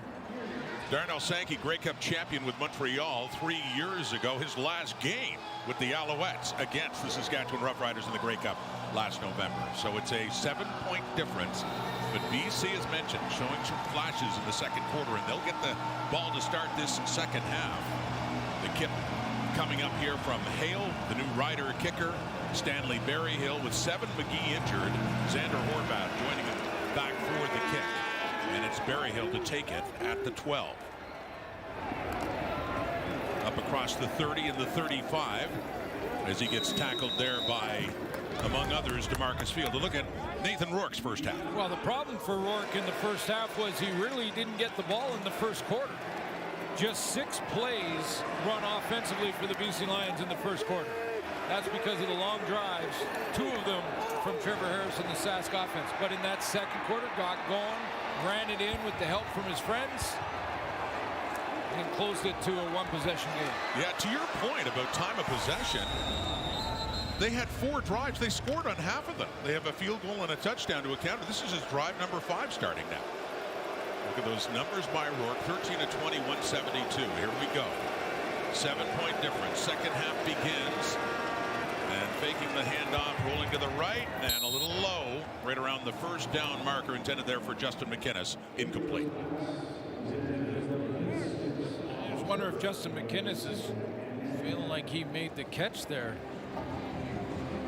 Look towards his bench. That's often when a receiver does that, they're looking for the challenge. They wouldn't do it this early in the second half. It would be a waste of one on a play like this, but I did see the pebbles flash. So 2nd and 10 it is. An offense led by last year's most outstanding player, Nathan Rourke. And here we go. He's got time, and it's hit the line of scrimmage, and coming in close to picking it off, his ex-teammate Josh Woods. This fell a little bit shy, but up front, the Riders got some heat on Rourke, and the Lions are going to have to punt it away. Yeah, they did. A little twist up front here. A little game up front for the interior defensive line. Pressure off the edge. He gets hit as he throws, so he can't step into that throw to Keon Hatcher in behind and in the intermediate route. He gets hit. Ball comes out of his hands sideways, and Josh Woods about a yard away from a pick. And that was Desmond Evans, one of the new members of that Rider defense, defensive end. Corey Mace likes him a lot. And a good punt there by Myers. 64 yards after the 2-and-out by BC. And a good return here for Letcher, who keeps his feet. The ex-Alouette, James Letcher. He gets it up across the 30, where Trevor Harris, 14-16 for 196 and a couple of touchdowns in the first half. Put on a clinic in the first quarter. 2 long drives, both ending in touchdowns. One that started on his own 1-yard line, went 109 yards. Very interesting discussion from the panel on how you'd rank quarterbacks in the league right now. And the big picture that I got from that, if Trevor Harris, according to the panel and some different votes, is around 4 or 5 in the league, that tells you something about the quarterback play in the league right now. Well, you judge the body of work, and he is a Grey Cup champion, the reigning Grey Cup MVP at age 40. And it's Keyshawn Johnson with the catch. Happy to be back playing again after missing the tail end, including the playoffs of the Grey Cup, and a 16-yard game. And just think about his season at 4,500 yards. Double the touchdown passes at 24 to 11 interceptions. The great completion percentage, and I agree with Enoch in a way that he's maybe not as flashy as some of them. I mean, certainly Davis Alexander or Nathan Rourke, guys like that, but if you want precision, consistency, success, I'd take him early. Well, I'll tell you what, too, and Milton talked about this. You're judged by, I mean, did he win a championship? And the answer is yes. He'd already won with the Argos and the Ottawa Redblacks, but in a backup role. Right. And this meant a lot to him because he was the starting quarterback of a team that won the Grey Cup, and that was a first for him, even though he's had rings before, and you know that meant a lot to him. And having Ottawa close when he was a starter. And that's right. The Red Blacks, when he did start in the Grey Cup in 2018 against the Calgary Stampeders. So a 3-yard pickup and a 2nd and long coming up. A beautiful late afternoon into the evening here at Mosaic Stadium in Regina. And the season opener for both of these teams. The defending champs of the BC Lions. And got him. Deep shot, open receiver, got him. Sam Emilus again. How quickly he got down and how quickly Harris got rid of that football. Yeah, Sam Emilus was 4 or 5 yards in behind coverage. Like a corner on the outside may have had that outside responsibility. CJ Colton is late to the party. TJ Lee tried to react and help, not in time. Another big gainer, 38-yard catch by Emilus. Our statistician Dave Moyer tells us that he just tied Joe Paopao. We were talking about that in Rider history, and for number 7 on the all-time Rider list for passing yards, Trevor Harris, number 7. A.J. Ouellette, number 45, and muscles his way down to the 15. You know, and I know it's 7th in the team's history, and that's okay, cool. It's not a huge milestone. It's not like he's taking over first place. But I found it fascinating that it was the same guy. Well, yeah, I was going to say that it's Joe Pow with the BC Lions chart that Nathan Rourke is chasing. Exactly. For the same, so. But then again, too, Trevor Harris, long and distinguished career, not a lot of it with the Riders. This is season number 4. He missed a big chunk 2 years ago. Played only 5 games. And he had some big numbers back with Edmonton, Montreal, actually more recently, and the Ottawa Red Blacks, and started with the Toronto Argonauts. Here he is again. Completed. Down at the 10. First down. Sideline photographer takes a pop there from Kian Schaefer-Baker at a very good first half. Yeah, I'd also say about Trevor is if you throw with this kind of accuracy and that kind of processing speed where you're getting it out of your hands that quickly, recognizing coverage, you don't need to be flashy. And they're just Schaefer-Baker coming up like, it's okay, I got you. Football's supposed to be fun. Well, he's taking care of the guy who's getting a good close-up shot of Kian Schaefer-Baker right down on the sidelines there. So we got a first and goal at the BC 9. Riders on the move again. Off to the right to Ouellette, and a good tackle in open space there by the weak side linebacker Ben Hladek on A.J. Ouellette right around the 10. Yeah, he read this right out of the gate. This is film work for the veteran in Ben Hladek, 6 years in the league, and he just reads this immediately. You see 45 get out of the backfield in A.J. Ouellette. He gets out there quick, and look at how fast Ben Hladek closes. UBC product. For the longest time talking about one of the young players in the league, but yeah, you're right. Veteran Ben Hladek in his 6th year out of the UBC T-Birds program. So it's a second and goal. The BC 8 now for Harris. Looks into the end zone, nearly intercepted. TJ Lee, talk about veterans, coming across in coverage on Kian Schaefer-Baker, and he nearly had the pick. Lions fans need to keep in mind that they're playing 2 relatively young corners in C.J. Colton, who's got a little bit of experience, and Tyson Russell that has none in the Canadian Football League. So a guy like TJ Lee's got to be the guy they lean on to make a play like that. Trevor wants that throwback. Instead, they'll settle for a field goal try now in the 3rd down and goal. Oscar Chapman, the new punter, and holder for the new kicker, Alex Hale. 1 for 1. And a short one, we'll call that 2 for 2. So the Riders start with a touchdown, a field goal, and a punt in the first half, and they open up the second half with 3 more points on the board. CFL's active leader in defensive tackles with a knockdown. TJ Lee. BC about to get the ball back. For over 23 years, along with the CFL and its member clubs, the Purolator Tackle Hunger program has delivered over 27 million meals to Canadian families in need. Go to PurolatorTackleHunger.ca to make your donation. It's the scene today outside of Mosaic Stadium with the Grey Cup there, and young admirers as well. And yes, the food donations keep them coming. 1 of 5 in the season. Next stop, Calgary, a little later this month, and Edmonton, Winnipeg, and Hamilton as well in September. Nathan Rourke and the Lions with the ball. They're down by 10 now. And that's caught in traffic going up for it. And bringing it down is Kieran Poisson. Mentioning him, played his junior football in Vancouver Island, but he's from Regina, the Miller High School.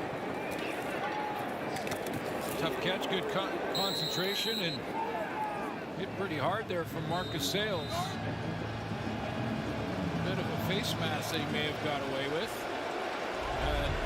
It went all the way to the turf. And he hung on for a first down. Regina's own Kieran Poisson, but going against the Roughriders here with the BC Lions. Rourke to throw again. Over the middle, caught by Catoy. Javon Catoy having a busier season opener this 4th catch, and another good pickup for a first down. He's a little slow to get up too now.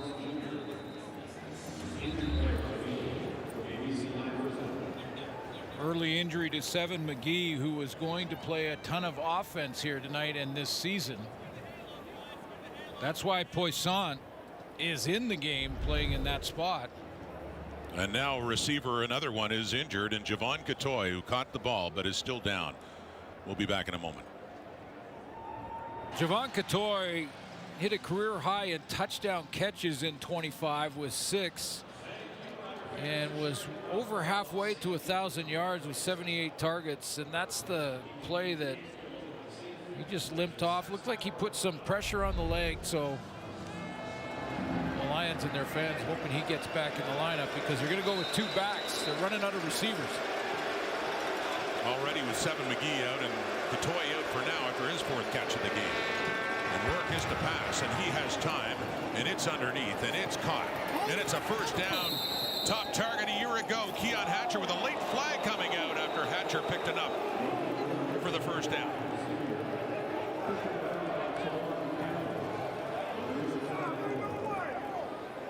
Amir Thurman, a bit of discussion here. Unnecessary roughness, Saskatchewan, number 22.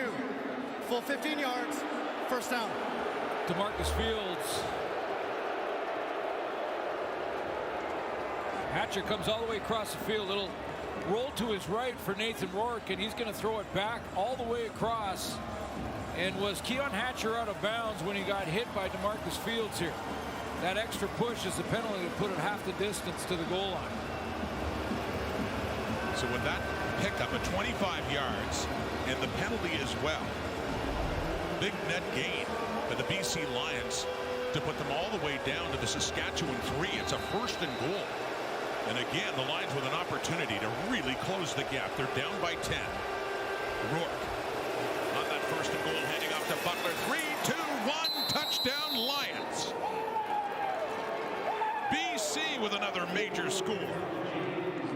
And this one could get them to within a field goal. You definitely have to block the edge to have your running back run that clean outside. Interesting ball handling from Nathan Rourke too here, but that's James Butler just lead blocking from Horvath. There's the edge blocked up. And it was Xander Horvath with the key block off the edge, so his running mate behind him could get that corner untouched. James Butler capping off a 4-play 70-yard drive in just a minute and a half. Working quickly. Of course, they did the penalty after the big gain by Hatcher. Butler, who was 3rd in rushing, over 1,200 yards. He had 11 touchdowns last year, and James Butler has a big one there. As much as the Riders dominated early, back comes BC, a 3-point ball game here at the 3rd quarter in their opening night in Mosaic. Well, you have to adapt and overcome when injuries happen, and with Seven McGee out, Kieran Poisson gets involved in the offense. That big catch got this drive started for Nathan Rourke. A dangerous but successful throw in the drive was this one, and it was also penalty aided, moved it inside the 5-yard line, and then James Butler took it around the edge. 9 plays, 70 yards in 3 minutes for the Lions. And with that, a 3-point game. The Riders still lead it 20-17. Here's the kickoff now taken by James Letcher across the 35, across the 40, across the 45 before he's tackled to help the Rider offense set up nicely after a 35-yard return for the ex-Montreal Alouette, James Letcher, who was injured and couldn't play in the Grey Cup game against the Saskatchewan Roughriders, but of course was on the Alouette sideline and heartbroken. And he'd already experienced the Grey Cup ring, though. In 2023, he just burst on the scene with Montreal. Yeah, great returners are fearless. That's the #1 ingredient needed in great returners. You see how he was running like no one was going to hit him. And there are guys flying around trying to knock those returners out, and you have to be fearless. There's some great returners in this league, too. Oh, there are. Definitely are. It was Mario Alford here. Yeah. With Saskatchewan for several great years after being with Montreal himself when Letcher took over there. The tackle by Parker McKenna, newcomer to the Lions, on Sam Emelis, who's had a big day. Good strong tackle from the Washington product. Hustles out there to make this little RPO throw on the edge. Emelis hit the turf pretty hard there too. Good to see him get up. Getting involved. Rookie season. McKenna with that tackle. It's a 2nd and 7 at the Rider 52, approaching midfield. Harris again, and this time for Schaefer Baker, no. Falls incomplete. And some good coverage in there, I believe, with Darnell Sankey. The new middle linebacker with BC. Yeah, it's just a matter of time before Darnell Sankey starts to make an impact on this defense. He did for years in Montreal. The guy is a player. He's a leader. He closes in a hurry. He's got great reach, 6'1", 245. I think what stands out more than anything is his leadership ability. He just gets everybody together, and you heard him talk to Britt at halftime. So for the 2nd time in this game, it's a 2-and-out for the Rider offense. They still lead, but it's down to 3 in the Lions.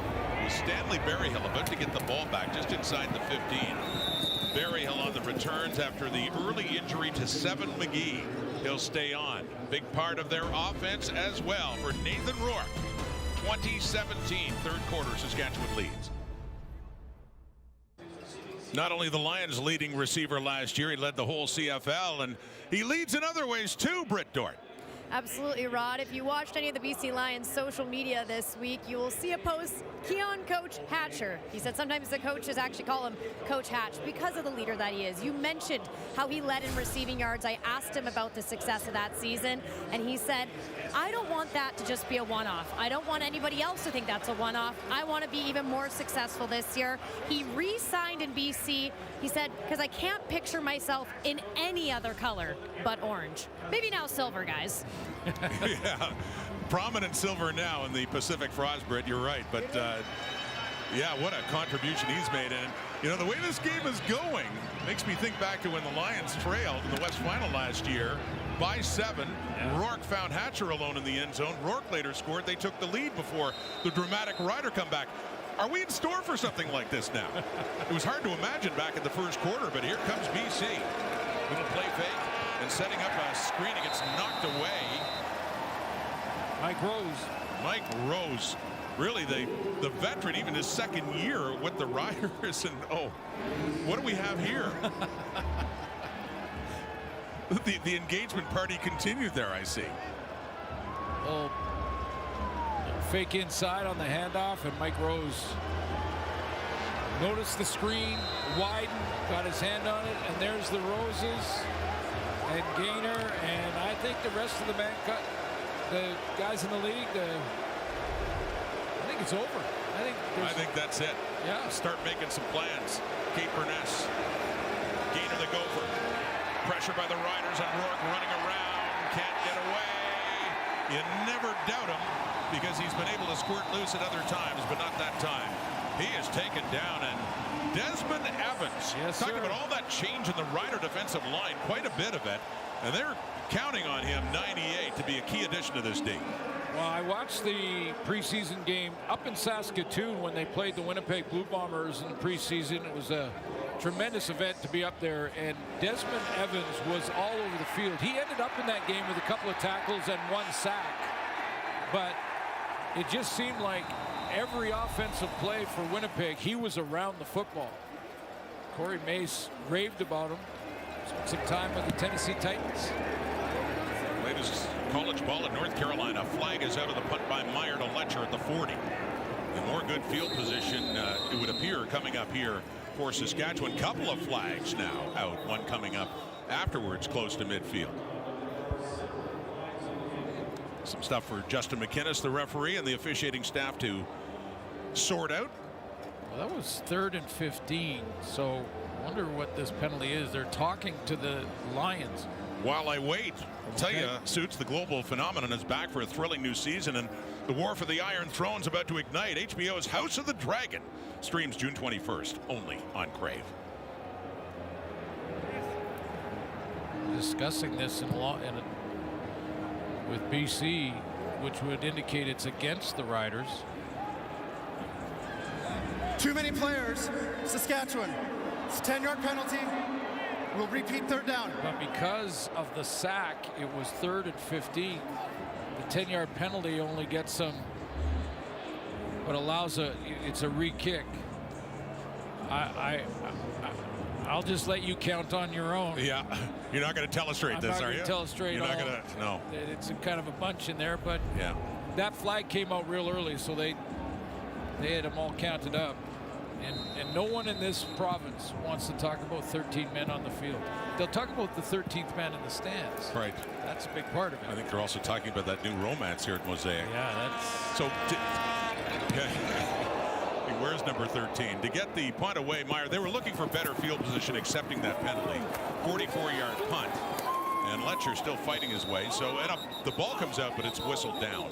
But around the 43, so it is slightly better field position for BC as it forces the Riders to start a little bit further back. Still in a pretty good spot.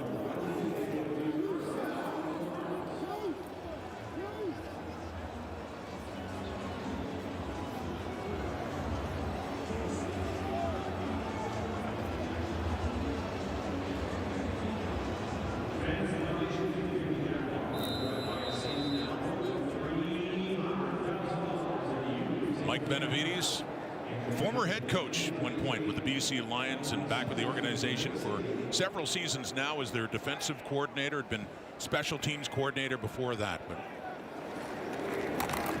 hoping his defense can keep something going here, but A.J. Ouellette might have other plans. A little stiff arm and a good run up to midfield. Looks like a first down there for the Saskatchewan Roughriders with Ouellette running hard, a gain of 11. Yeah, when your offense starts to bog down a little bit, and the opposing defense making a couple plays, allow your big guys up front to start road grading. Just to allow them to start run blocking, get a little more aggressive up front, and it also plants a seed of doubt in the minds of the defenders. You got to deal with the run game before you drop into your pass responsibilities. So we see that quite often. Offense is getting a little bit of a struggle, they start to run the ball a little bit more. Call it a gain of 12 and just a yard into the Lions zone. Harris swinging it out to the left. Kian Schaefer-Baker inside the 50, gets it down to the 47 of BC, and a 7-yard pickup for the Riders.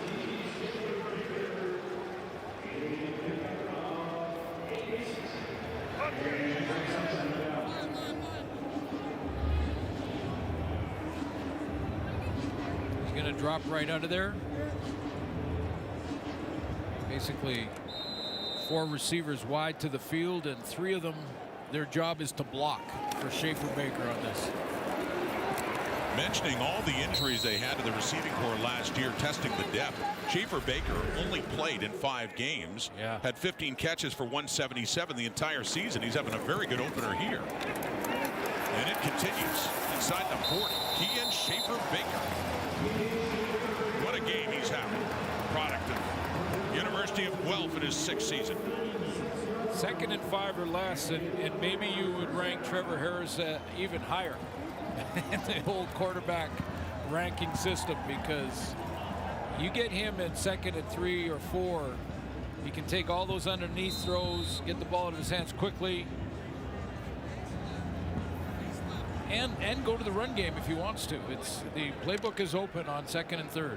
He's distributed the ball. Yes, suits nicely. Schaefer-Baker has 8 catches for 99 yards. I mentioned his total for all of last season. Near 100 for this game alone. Oh, and the tackle there by Ben Hladek on A.J. Ouellette, who gets him up and down after a short carry.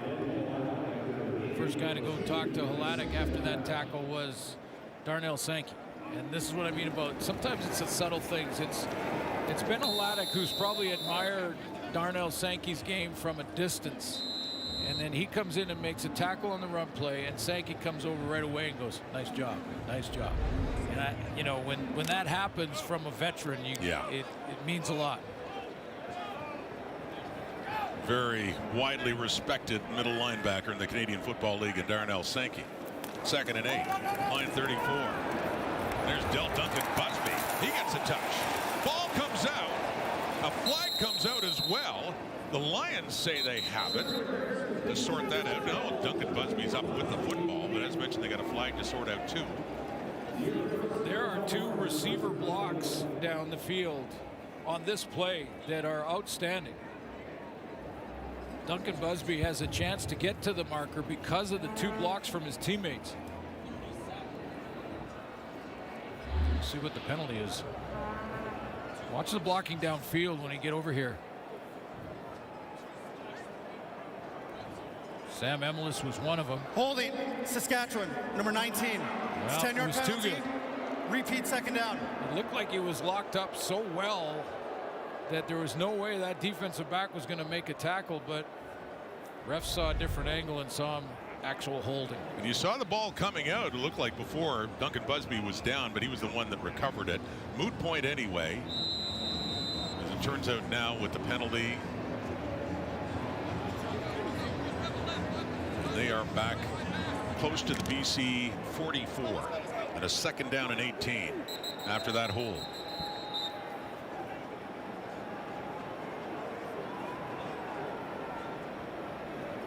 Challenge flag coming out by Buck Pierce. BC is challenging the previous play. They believe they recovered the fumble. Oh. It'll be reviewed. Well, there was a fumble at the end of that play. There was. At least the ball came out. We don't know if Duncan Busby was down or not. I haven't really looked at a bunch of replays. Now, we'll have to have another look at this. Wondering as you do, were his knees down or was a knee down as that ball was coming out? But also, it looked like he was the one in a scramble reaching back and got the ball. Well, that's the whole question. I mean, one is that they're challenging that BC recovered this fumble, so they must have ruled that it was a fumble. So that eliminates the discussion on whether or not his knee was down, because if they ruled this a fumble, then they're saying it wasn't. So the ball's out. Ball is out. And Definitely his knee is not touched. So the officials saw that. And now Buck Pierce is challenging that his team recovered this. Well, watch the arm scooping it in. Does Duncan Busby not get the ball back? And clearly he has possession of it. I mean, that's Rider football. Even with it being, as you point out, the ball coming out, and Duncan Busby knew that too before the knees went down. He's right in front of the BC Lions bench, and I wonder if Buck Pierce saw an angle that just convinced him that his guy got it. But I'm with you. It looked like Duncan Busby recovered his own fumble. Well, here's the ruling now. After review by the replay center, the ruling on the field stands. BC loses their challenge and also a timeout. So challenge fails for Buck Pierce. It was a fumble, but it was recovered by the guy who dropped the ball, Duncan Busby. And the penalty still is assessed, so it's still second and long here. But in a three-point game, that timeout could be important. And especially where they are in the field right now, late in the third quarter, and it's caught by Keyshawn Johnson, who turns it up.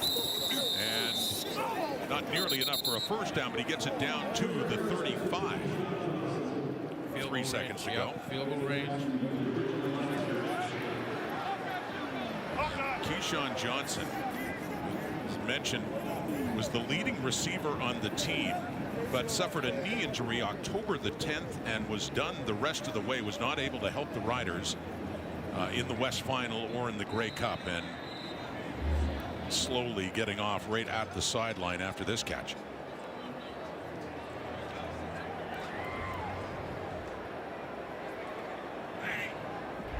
That was a snowstorm hit him. And that kick is wide. That was Alex Hale, his first miss, and it just settles down, and 1 point goes on the board on, yeah, they do get the rouge. Yes, because he conceded the point. And he let that bounce and go out. Then it's a different story. Then it's no point. Based on the new rule. But that is a rouge. And the third quarter ends with a point by the Riders, but this game has gotten a lot tighter now. Just a 4-point difference heading to the final 15. At three-quarter time of the Western Final, the Lions trailed the Riders by 7. They trailed by 4 this time as you look at the numbers, but Trevor Harris did his magic at the end of that game, and he was certainly doing his magic suits at this game at the beginning, especially in the first quarter. Yeah, as Brett mentioned in the first half, Trevor Harris told us this week that 48 hours after winning the Grey Cup last year, he was back and training and preparing for this year.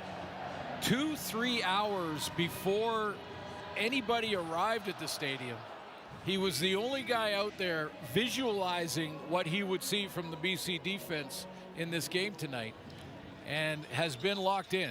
Just a handful of incompletions for the veteran quarterback. Well, they scored 17 points on their first 3 possessions, but it's now a 21-17 game, and here's James Butler with a big run as he busts that one up around midfield, a 15-yard run, longest of the day. That's a big run for James Butler. But I want to go back to that missed field goal, because with the new rule, you miss a field goal and concede, it's a single. If you let that go through the end zone, it's not. Right. You get the ball in the 40. I mean, you're talking about a mistaken strategy, really, from the BC Lions. Now it's a 4-point game instead of a 3-point game. That's a big difference. Here we are in a 1st and 10 for Nathan Rourke, right in midfield, and he swings it over and gets it to Butler. Couldn't find anyone downfield. Butler, as you get something out of that in the 1st down, picks up another couple of yards. You're right, though. That's a big point looming right now. Well, small nuance, but and maybe the ball in the missed field goal doesn't go out the back of the end zone. Then you can pick it up, and you have to, or else it can be recovered. But that's a good catch off the top of the shoes. And what a great look at it, too. It just barely slide a credit card underneath there, but he did catch it. He's got a couple of yards, and a 2nd and 8 now. Just barely into the Rider zone. BC 4th quarter trailing by 4. Complete, and a 1st down to Justin McInnes. His 6th catch. And I know what you're saying, but your platinum card would fit right underneath that, no problem. We're going to give a little workout to that later. You're just saying that because I didn't get dinner last night. Rourke again, completing again, down to the 30 for Stanley Berryhill. BC down 4, has something going here, another 14 yards as they're close to scoring position now and thinking of more. Well, that roll to his right and then throwing against the grain with his receiver going the opposite direction, that's a tough throw. Rourke is 19 of 29 for 248, throwing again over the middle in traffic, and Keon Hatcher comes up with the football and is pointing 1st down. How did he catch that? How did he catch that? First of all, it looked like it was an early hit from the Riders secondary. Looked like it might have been ruled a pass interference. At 18 yards, and they follow up with James Butler. Follow up quickly, get it down to the 10. Have another look at Keon Hatcher here. Well, the combo looked like it hit him. He hit him early. So that's what I thought. There was no flag on the play, and how he came up that with Jameer Thurman and Lacombo over the top. That's a heck of a catch right there. Wow. The Lions have not led in this game. They have a chance to take the lead now. They're just inside the Saskatchewan 10. 21-17, a 2nd and 6 at the Rider 9. Crowd picks up. Gets that BC offense. Pressure coming. The blitz, they got it. The Rider defense gets to Nathan Rourke again. And coming in, James Vaughters, who had been with Winnipeg last year. One of the new additions to the Riders up front. Yeah, James Vaughters has to go the long way around to get to Nathan Rourke, but he takes his time. He works his pass rush moves on Dejon Allen. Gets up high. He has to be picked up by Xander Horvath. Gets around that block from the tail back and gets home on Nathan Rourke. So, yeah, instead of a field goal now to tie it, it's a field goal attempt to go down by 1. Get within 1 point. Sean White out. Sean White through. And so the Lions do move the ball down, get it inside the Rider 10. They settle for the 3, but we've got a 1-point ball game with just under 11 minutes to go here in the 4th quarter. Rod Smith, Glenn Suter, Britt Dort back here at Mosaic. The first game of the season for the BC Lions Saskatchewan Roughriders, and much like the Western Final now, could this come down to a final drive? And it was hard to imagine, Suits, the way it started for Saskatchewan dominating, but their lead is down to 1 point. They have the ball up at the 40 after the Sean White field goal. 10:58 to go here in the 4th quarter. Could there be more drama in store between these two teams? A.J. Ouellette left side, cuts it back, takes a hit too, a solid pop as he is taken down. That is Deontay Williams, the ex-Rider, coming in to knock down Ouellette. Started last couple of drives with the run game, and they have run into that left side primarily because that's where Peyton Collins at tackle is.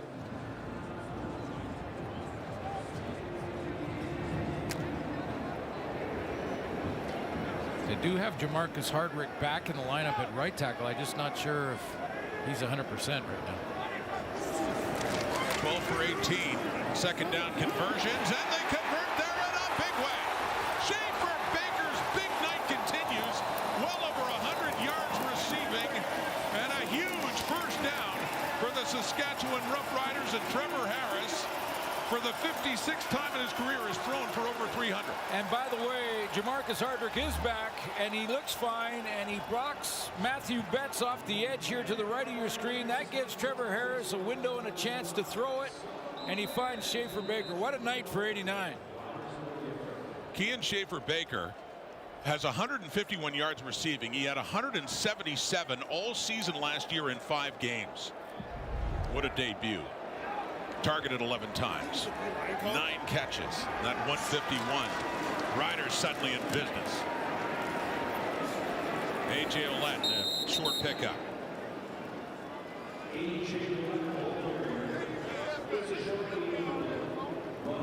Well, it is real good news that Jamarcus Hardrick is back.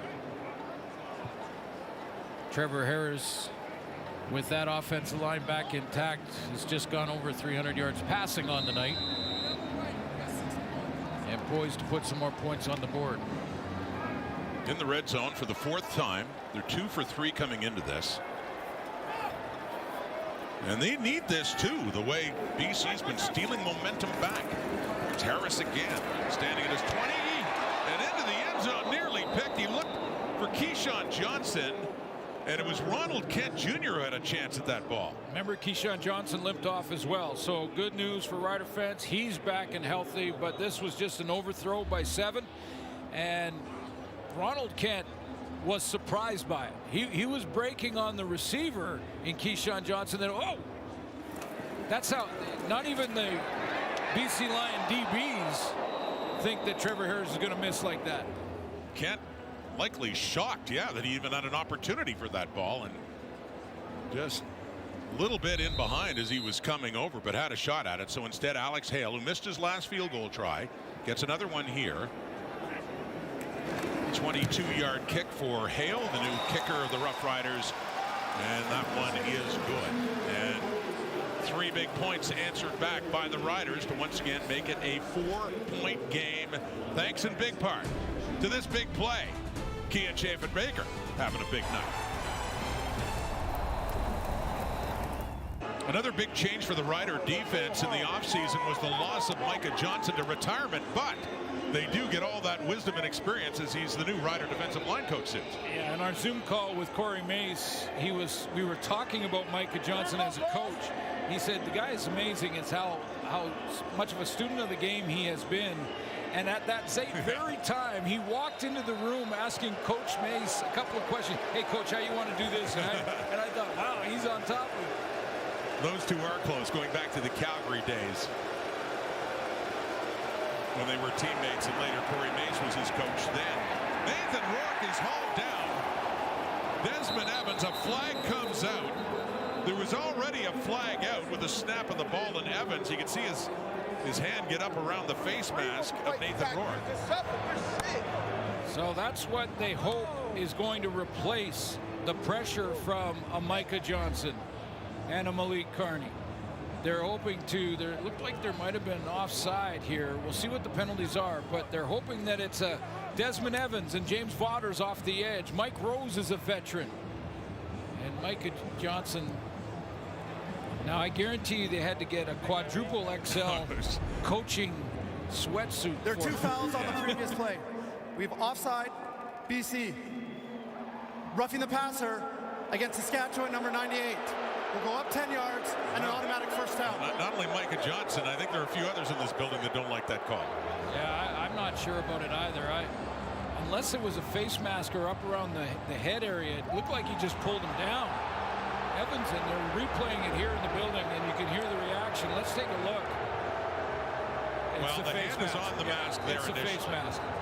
And even though slid off, but you clearly see that left hand there. Yeah. No, the tackle was clean. It was the face mask. Yeah. So Desmond Evans, who's had a good night in his Rider debut, but penalized there. It's up to the 50. It's a 1st and 10 for Rourke. Handing off to Butler, coming in behind the line.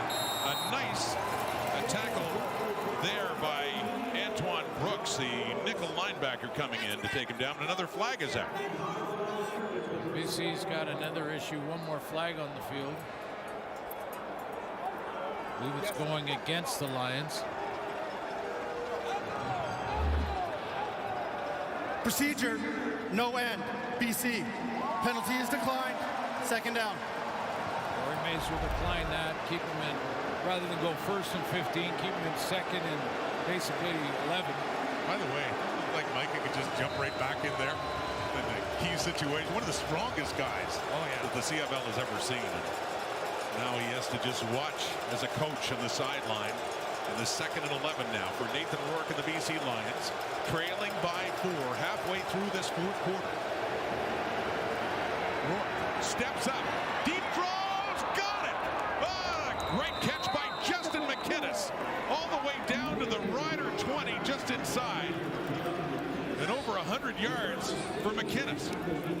Yeah, what makes Justin McInnes so good, and he started his career as a Saskatchewan Roughrider, but what makes him so good is his catch radius.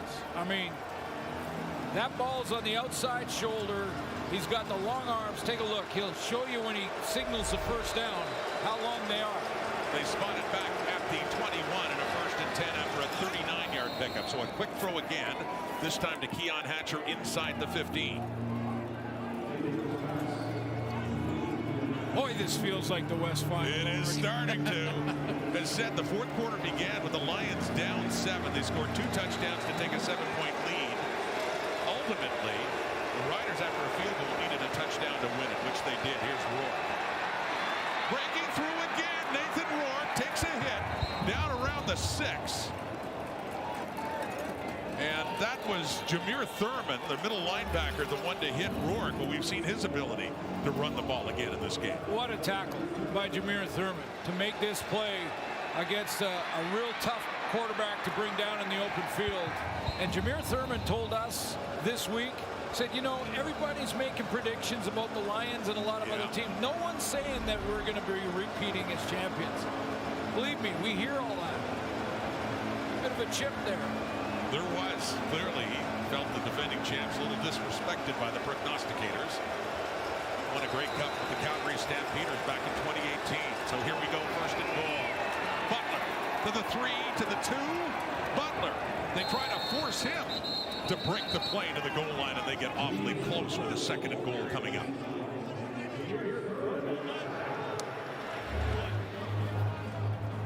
Just tremendous 2nd effort from James Butler here, because he was held about the 4-yard line, and it was Thurman that made the initial contact. So Xander Horvath comes in. Jacob Bond as well. Offensive lineman Anuuna. Big package in here. Breakdown at the Rider 1. The BC Lions have not led in this game. This is their best chance to take the lead here in the 4th quarter, under 5 minutes to go. Xander Horvath reaching over, pushing with a 2nd effort.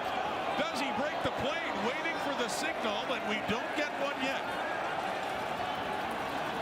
3rd down ahead.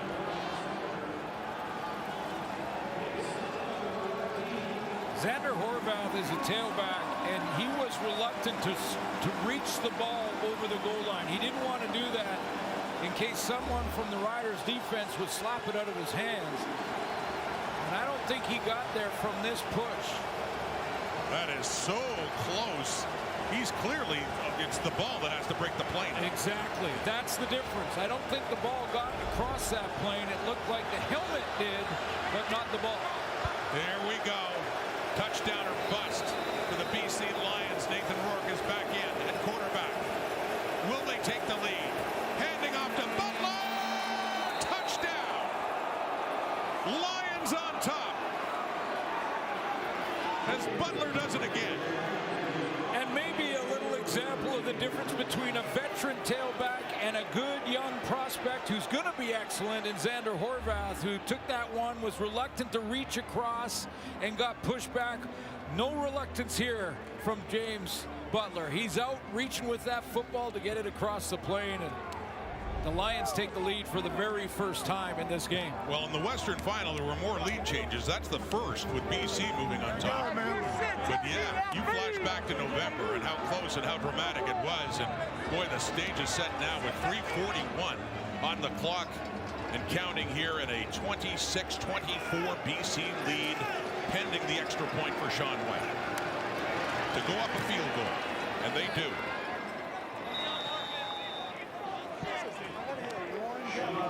New season, but a kind of a similar story, wouldn't you say? Going on right now, Mosaic, between the Lions and the Riders, and BC up a field goal.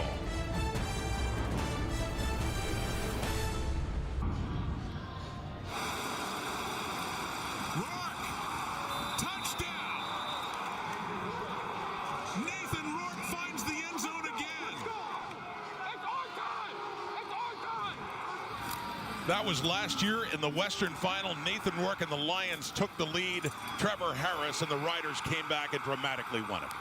Dramatically won it in 64 seconds, but as Brett mentioned in the first half, Nathan Rourke took a long time to process that loss. And the offense had a couple of chances to stay on the field and cut into that time that was left for Trevor Harris to drive the field. That's why he's taking full responsibility and not putting it on the defense from last year. It turned out to be the Riders' time, as we talked about. It's a motto, a slogan that ended up on their championship ring. But Nathan Rourke, as you heard, had every reason to think at that point it could be BC's time, or we're at a season opener now, and the Lions have the lead by 3. Well, last night we had both quarterbacks throwing for over 400. Tonight they're both over 300.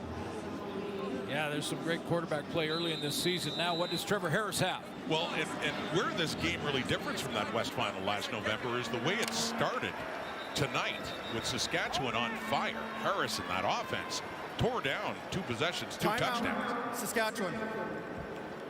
I mean, they were shot out of a cannon, but things that, you know, credit the Lions defense too, who gradually got to Harris and the Riders to slow them down. This is a use it or lose it scenario for Corey Mays inside of the 3, just before the 3-minute warning. The Riders started well last year in their championship run. They were 4-0 through week 4. BC slow out of the gate at 1-3.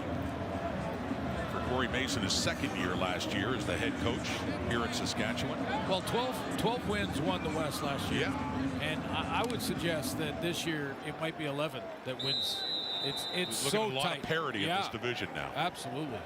Not just these two. These were the 2 top teams, though, last year. Met in that Western Final here at Mosaic. Getting near 3-minute warning time. That is complete. Samuel Evans. A great night coming in to that catch. And a flag coming out. Emilison, 4 catches, a couple of touchdowns. This is in the holding range. That's coming back, though. Yeah, right in the holding area. Holding, Saskatchewan, number 41. It's a 10-yard penalty. Repeat first down. Albert Awachi is called in the hold.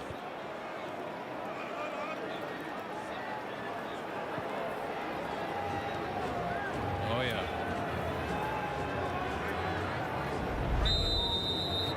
Peyton Harris was coming off the edge, and it was around the neck. Quite a discrepancy in penalties as well. With a 3-minute warning coming up.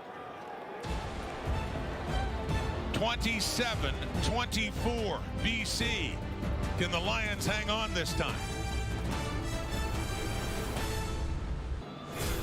Week 3 in the CFL next week begins with Friday Night Football as the BC Lions opening road trip resumes in Hamilton. Great matchup there. And Friday night, then a triple header Saturday. The Argos, the Red Blacks, Alouettes at Edmonton, and the Saskatchewan Roughriders up against the Stampeders in Calgary.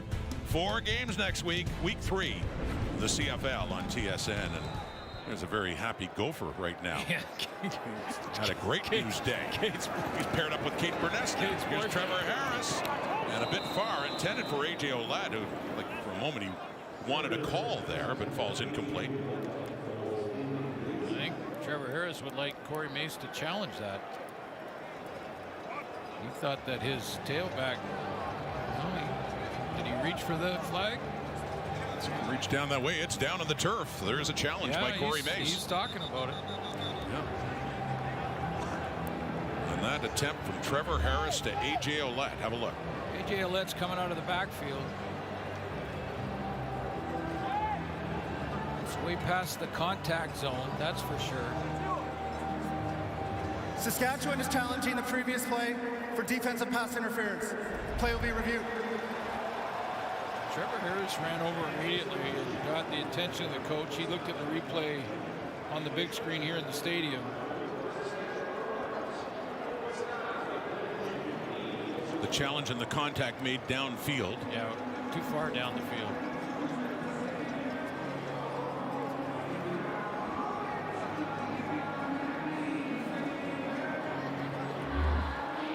Top left-hand corner of your screen.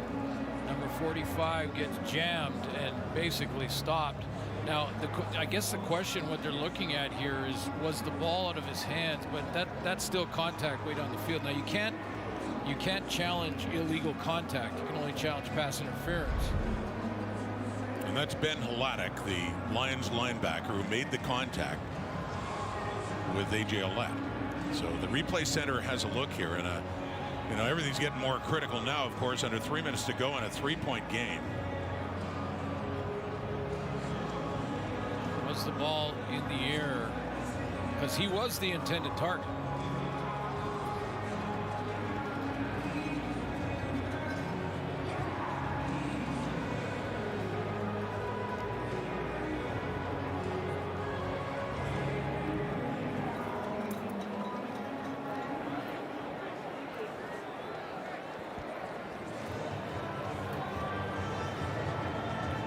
We still wait and see what the replay center will rule here, which could be a big first down by penalty for the Saskatchewan Roughriders. The referee, Justin McInnes. After review by the replay center, the ruling on the field is overturned. We have pass interference, BC, number 46. The ball will be placed at the 38-yard line and an automatic first down. Yeah, well, it's the timing of Trevor Harris getting the ball out of his hands just in time, because the contact was made early. It's not thrown yet, but the contact went long enough that it became pass interference, which is challengeable. And as a result of that PI, now they get it up to their 30, a 12-yard gain, a first down. 3-point difference. The Riders trail for the first time in this game. Trevor Harris, who's had a big night, but still has more work to do to get them on top again. Has time, off to the left, it is caught. Coming back to the football is Keyshawn Johnson. He's just fine. Up at the 43 and another first down for the Riders. 9th catch of the night for Keyshawn Johnson.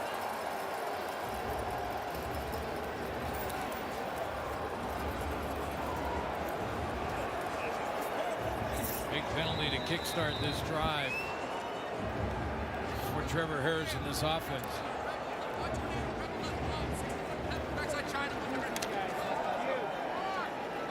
Jonah Tavai, big inside lineman with the BC Lions. Harris's passing total up to 351. This time again was running out of it, but completes another one. Still Duncan Busby has that one, and another first down, Saskatchewan. Yeah, a little stunt up front on the defensive line for the Lions that Trevor Harris has a little bit of trouble with, but he throws, and this is that off-schedule type of play that he just made. Duncan Busby gives him a target, and he throws with accuracy, even though he threw in an awkward position. And that one counts. The last one was turned back because of penalty. Duncan Busby, 6th receiver for Trevor Harris to have at least one catch. Pressure quickly and often dropped.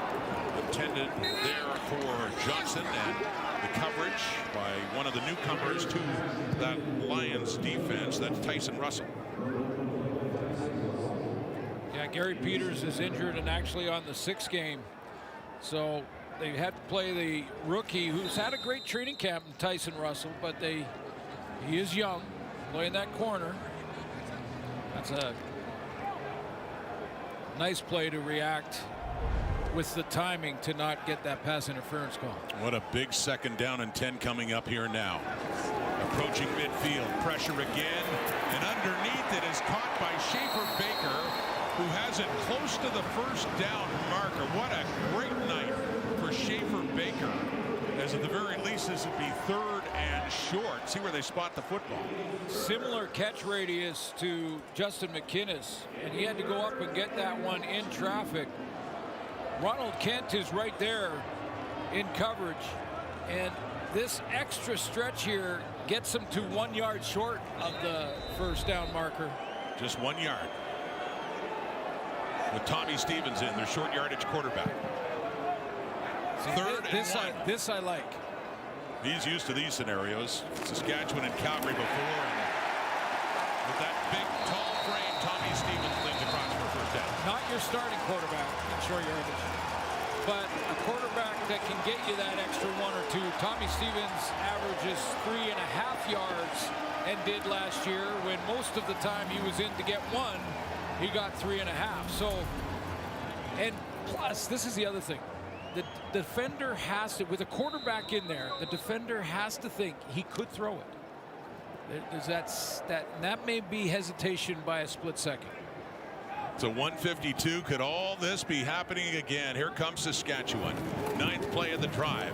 Harris to the left, going up for it, and coming down with it is Jalen Johnson, the new receiver for Saskatchewan's offense. 7 more yards. And that puts the Riders in field goal range at the very least. Now let's see if, from Coach Mueller, the play calling changes. Are they aggressive, go down, put the major on the board, or do they get a little more conservative here, knowing they're in field goal range now? Well, remember last November, field goal was not an option in the final minute. They needed the touchdown. They were down by 4. No question. This time, field goal would be an option to force overtime, but sure thinking more. Harris complete. Schaefer Baker ho-hum again. What a career night for 89 as Williams rides him out of bounds. 1:16 to go. Full blitz from the BC Lions. Trevor Harris can't block them all. Gets it out of his hands quickly. That's the adjustment route from Schaefer Baker, who's having himself a career night. And they're going to just keep chucking. 165 yards and counting for 89. It was his old teammate Deontay Williams giving him an escort there. So to the BC 35. Schaefer Baker is 164 yards receiving.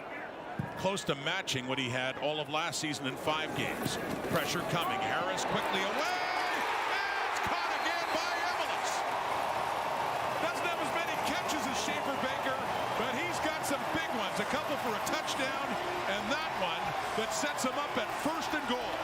They're coming down with the blitz, the Lions, and they're going to bring Jackson Finley down to help cover on the inside, and that's where the corner route comes from. So little change at the line of scrimmage, becomes Emelis on the corner, and it's Jackson Finley who has to pick him up coming out of that bunch because of the pre-snap change motion. And Trevor Harris has now thrown for over 400 yards, 29 of 35. They're at the BC 6 and a 1st and goal, looking to get their lead back.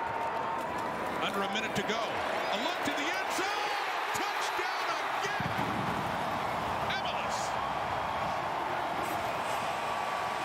Sam Emelis has his hat trick.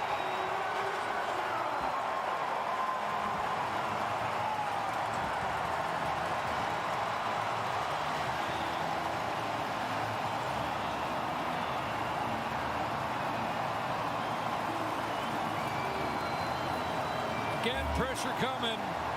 Harris has got the corner out to Sam Emelis. Can't block them all, understands that, lets it go, and Emelis runs under it. Now, unlike in the West Final, where they left 64 seconds for Trevor Harris to drive the field, Harris has only left 48 seconds for Nathan Rourke, who needs to now drive the field. And if Alex Hale makes this point after, it's significant. They'll need a touchdown. And they need a touchdown because Saskatchewan goes up 31-27. And think back on the missed field goal, the single point score.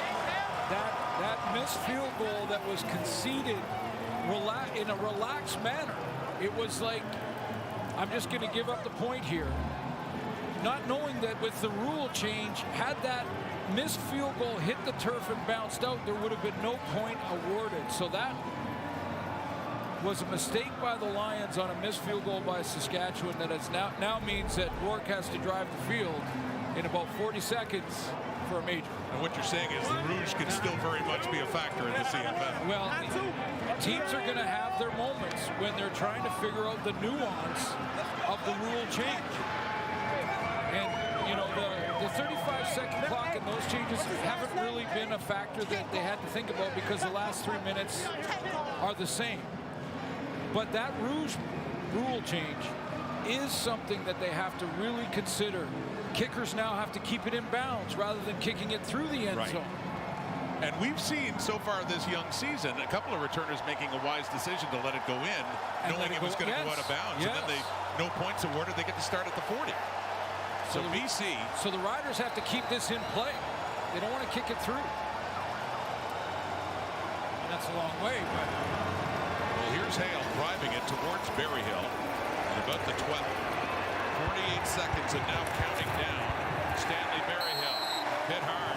Good work on teams. Antoine Brooks, and there's David Benda in there on the special teams tackle. Well, another drive to take the lead. That's the penalty that started it. This was a penalty-aided drive, very close in that it was a challenge by Corey Mace that he won. Schaefer Baker. Emelis with a couple of corner routes off the blitz from the BC Lions. A lot of fans in green and white on their feet. And this opening night to cheer on their defense. Make some noise with Nathan Rourke out there. 42 seconds. Pressure. Gets away. Couldn't find a receiver. And Nathan Rourke gets out of bounds after picking up the first down. 32 seconds left. Rourke would not give up on that play. He's going to need a couple of chunk plays, though. I mean, this is a very athletic and strong running play for Rourke, but gets the first downs, gets a new set, gets out of bounds, although the clock stops in the final 3 minutes after every play. That hasn't changed. Rider defense, I'm sure, would be happy to give them something underneath. Just take away that deep ball, as you talked about, needing some chunk plays. 32 seconds. Play clock down to 2. Rourke to the left. No. Wanting to turn it up was Jacob Bond. Just a little too soon as he did not secure the football. Second down. Probably 4, maybe 5 plays. They're very efficient. And yeah, took a peek.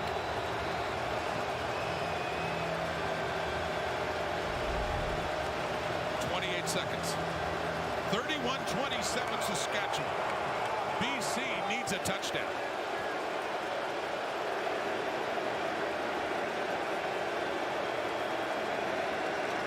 Four-man rush. Rourke over the middle. It's caught. Closer to midfield, just across the 50. That's McInnes. 22 seconds. 9-yard pickup. Third down and 1.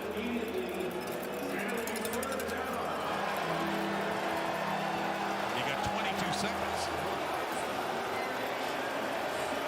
Can you afford to take much time to make sure you get the first down? Well, it's over if you don't, so you got it. He gets it. He gets it. He's still going. He slides down around the 42. So they, of course, moved the sticks. 14 seconds to go. 15. Timeout. BC.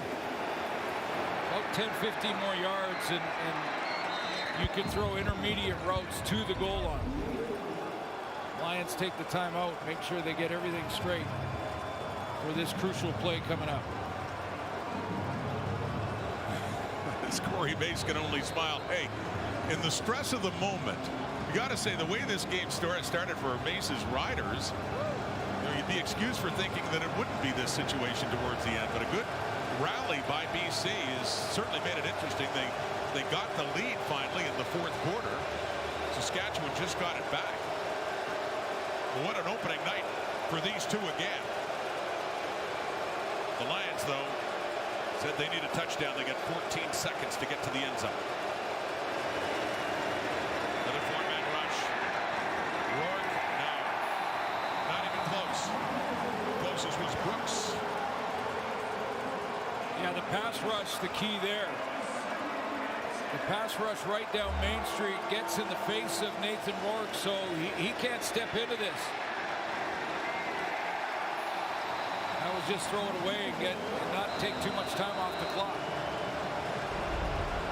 Trevor Harris and the Riders appreciate the banner raising, but the time now isn't 2025. It's a new season.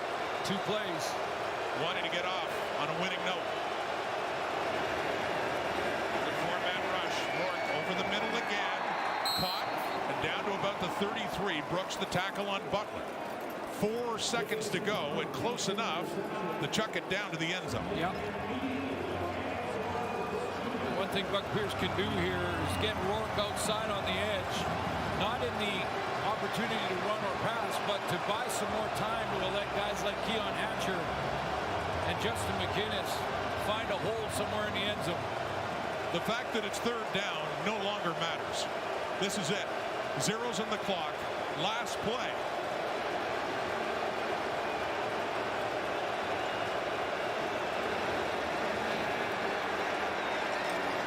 Down shy of the end zone. In fact, down at the 20, and it is dropped by Bond. So obviously looking to set up a lateral had he caught it to see if they could get in that way, but to no avail. And the Riders break the Lions' hearts again. The new season begins where the last season ended for the BC Lions. And a conversation, Buck Pierce, players and others on the field now with zeros on the clock. And the congrats now with Trevor Harris and Nathan Rourke. And Harris had the better day again in a Saskatchewan victory.